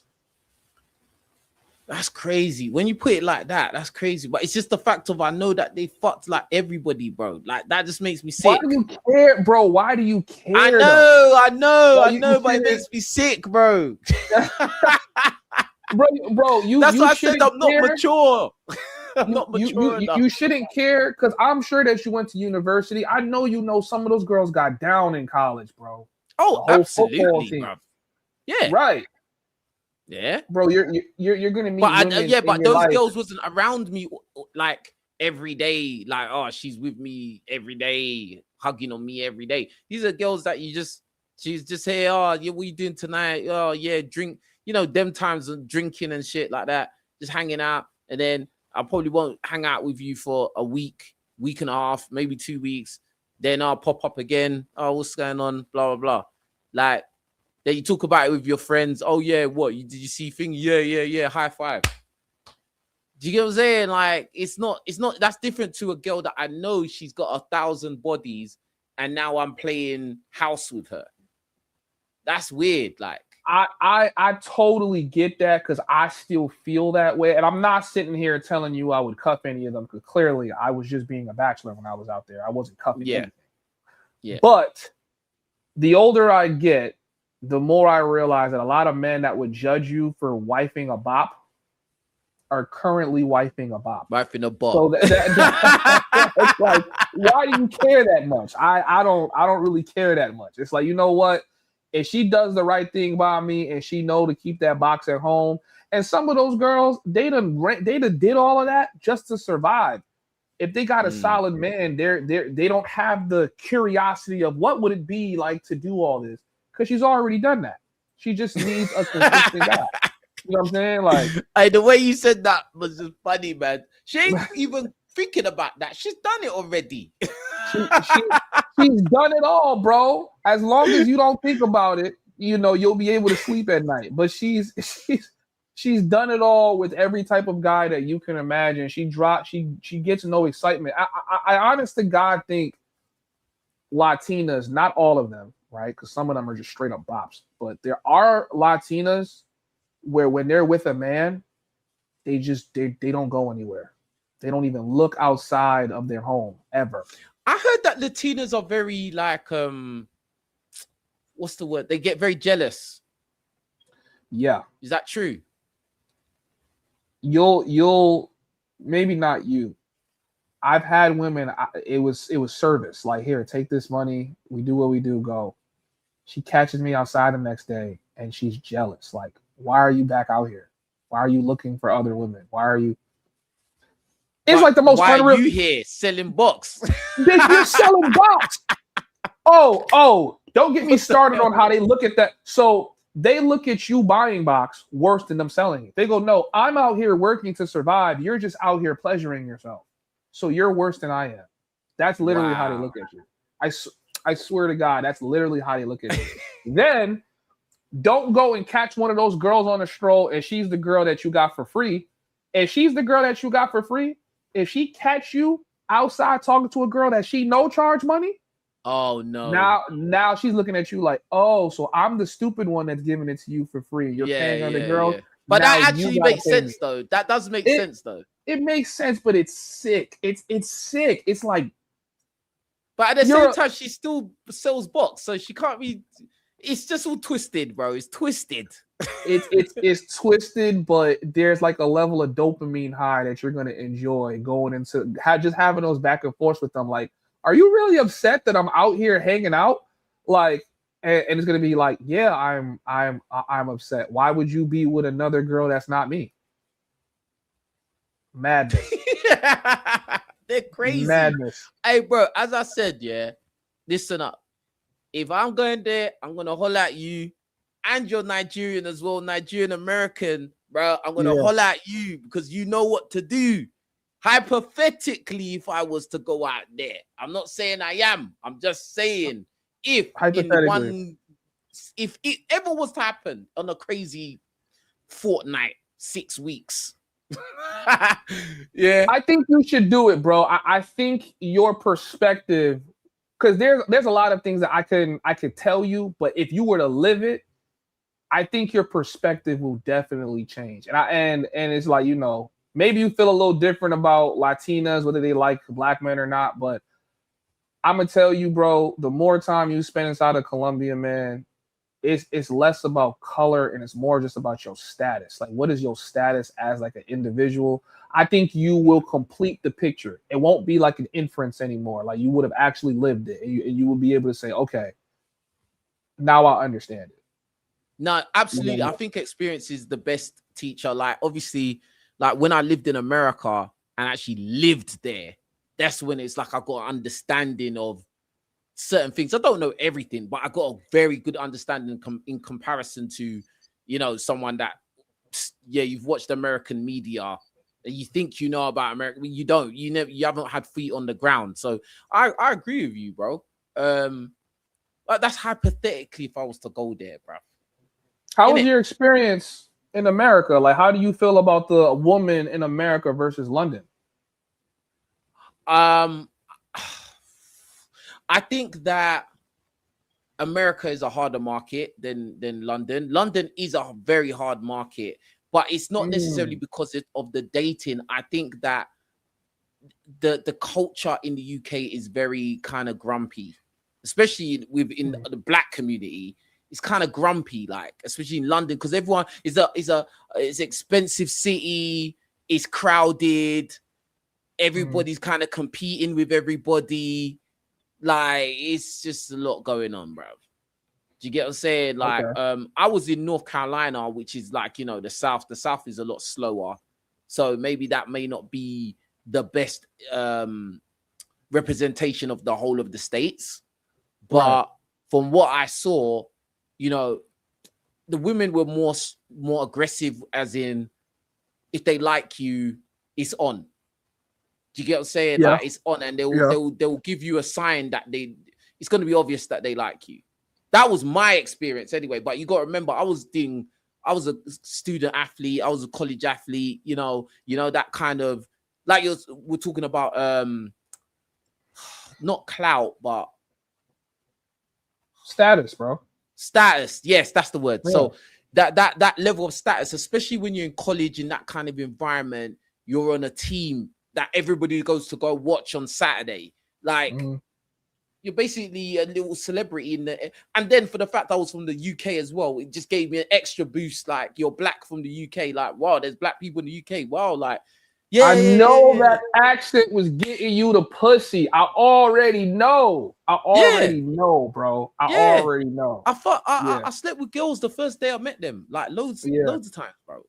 Yeah. Do you get what I'm saying? Like, and this is why I say that I was getting girls before I went to America, but then when I went to America, it was different. Like, these are foreign. This is, bro. It just like it just ramped up, and then it's just like, I don't know, bro.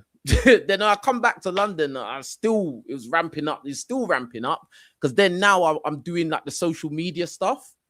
So now that's just made my thing go even higher now. Because like when I'm in London, like people do recognize me.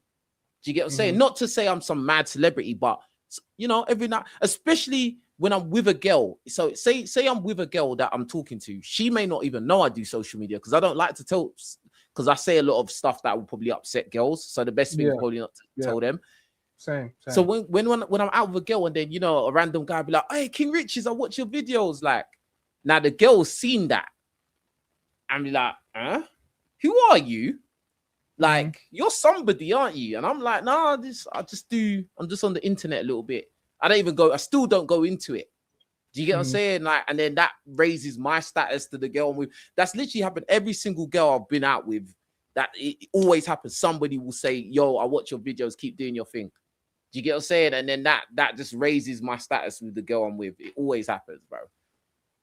Do you get what I'm saying? So you don't try to utilize the clout you have a little bit to try to get you some, you know, just better results?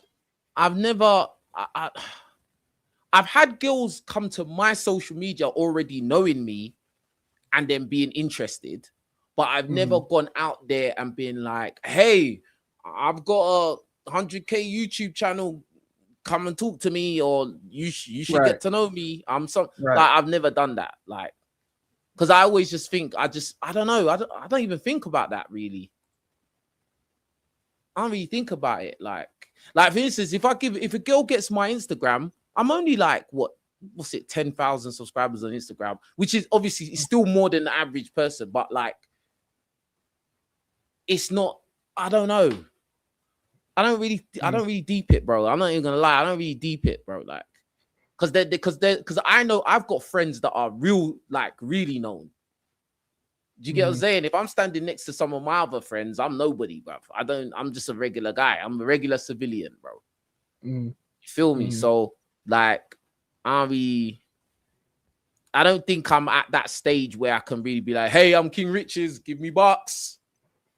Do you feel what I'm saying? Like, I'm not at that stage. You know not yet, but definitely will get there. I want to hit some more of these super chats real quick. Go Tom for it, bro.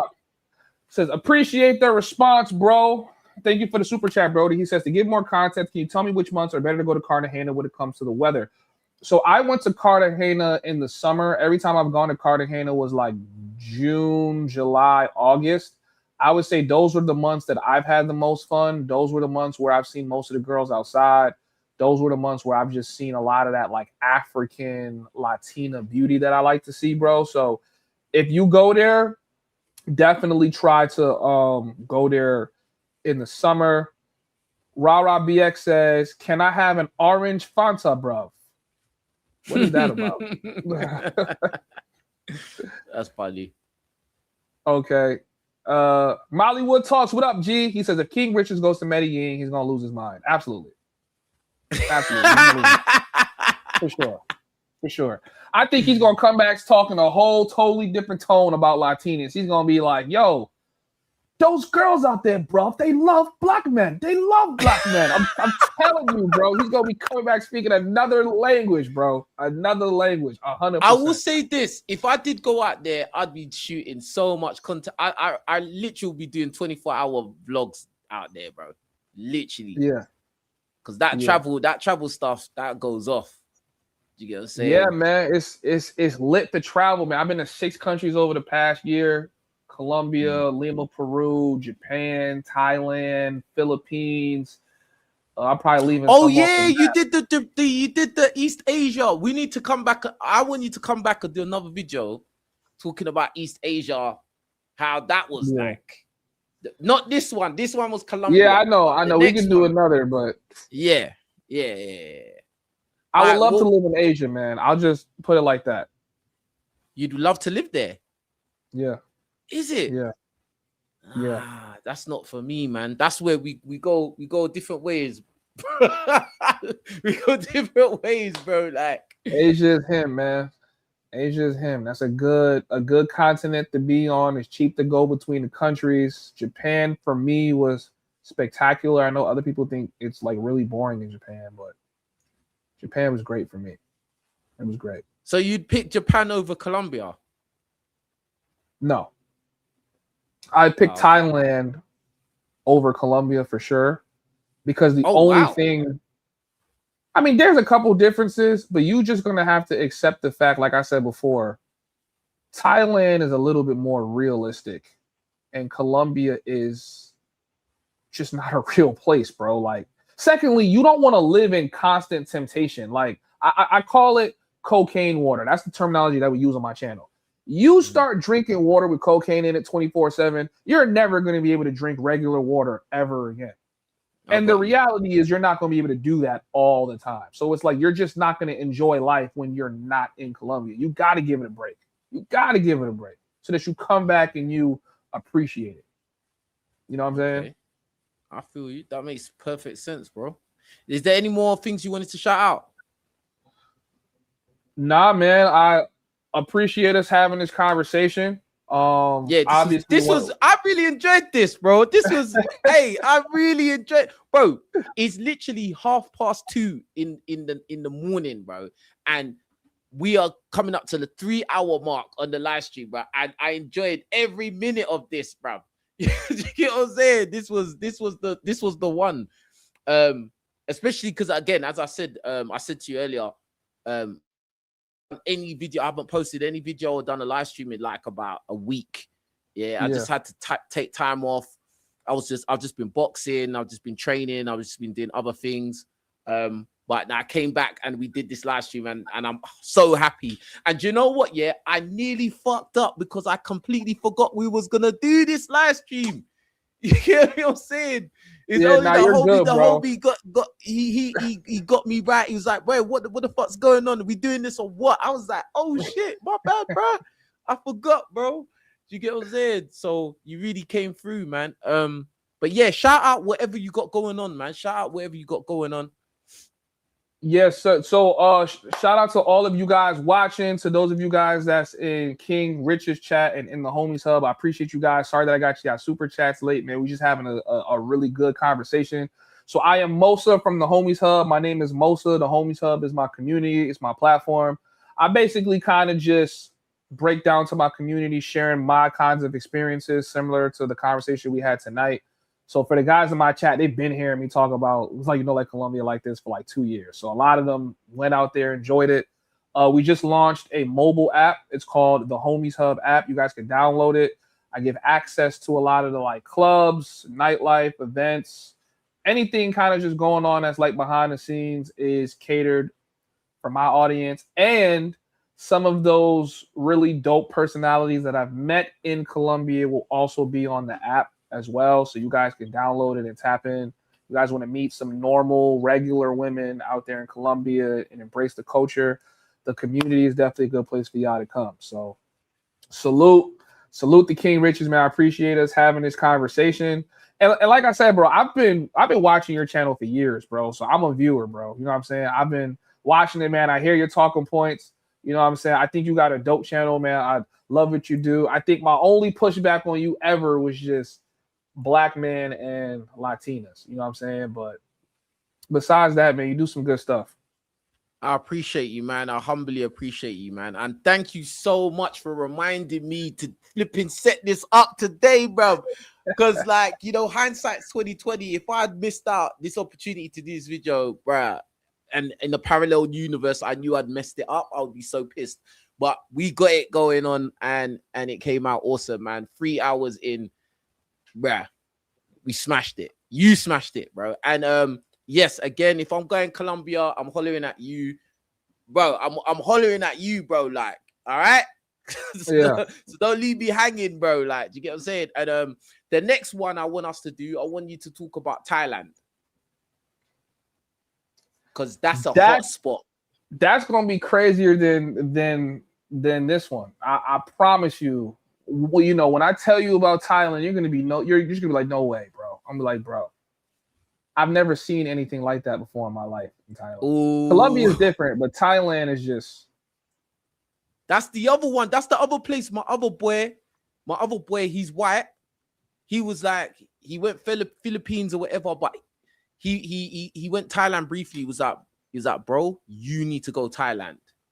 You need to go Thailand, like 100%, like, and just What video, question? vlog, and content and all of that stuff and crush it. You don't like Asian women?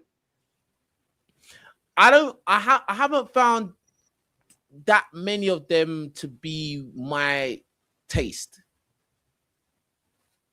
Oh yeah, bro, you gotta go to Thailand, bro. You tripping, man. But that's what I'm saying. I don't know. I might. You know what? Bro. My other boy said, "Hey, but there's ones that you're gonna like there. There's certain ones, the types you are there. You haven't seen them yet, but when you're there, you're gonna see the ones you like." Because I don't know what I'm thinking about, but I just, when I think East Asian women, I just think, I don't really find myself drawn to them like that. Like with Latinas, yeah. Like I do find I'm attracted to them, like, bro, like Afro Latinas and the regular Latinas. I find them all attractive. Like, do you get what I'm saying?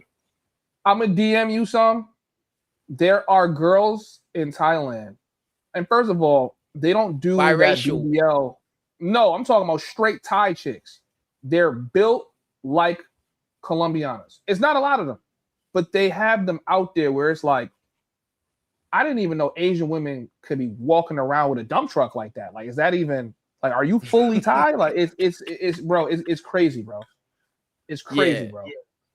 Hey, we're gonna chop it up about Thailand. Probably next week or something like that. We'll tap in again, and we're gonna chop it up because you've been to so many places. We need to get the feet on the ground report, bro. Yeah. The war report. We need to know what's going on. Who's firing back, who's taking shots to the head and all that. We need to know. Do you get what I'm saying? Yeah. But I'm gonna let you go, man. I appreciate you, everybody. Thank you so much for watching us. I hope that you've learned something. And make sure you like the video. If you haven't subscribed to the Homies Hub YouTube channel, make sure you go subscribe to the channel right now. Yeah, he's a good guy.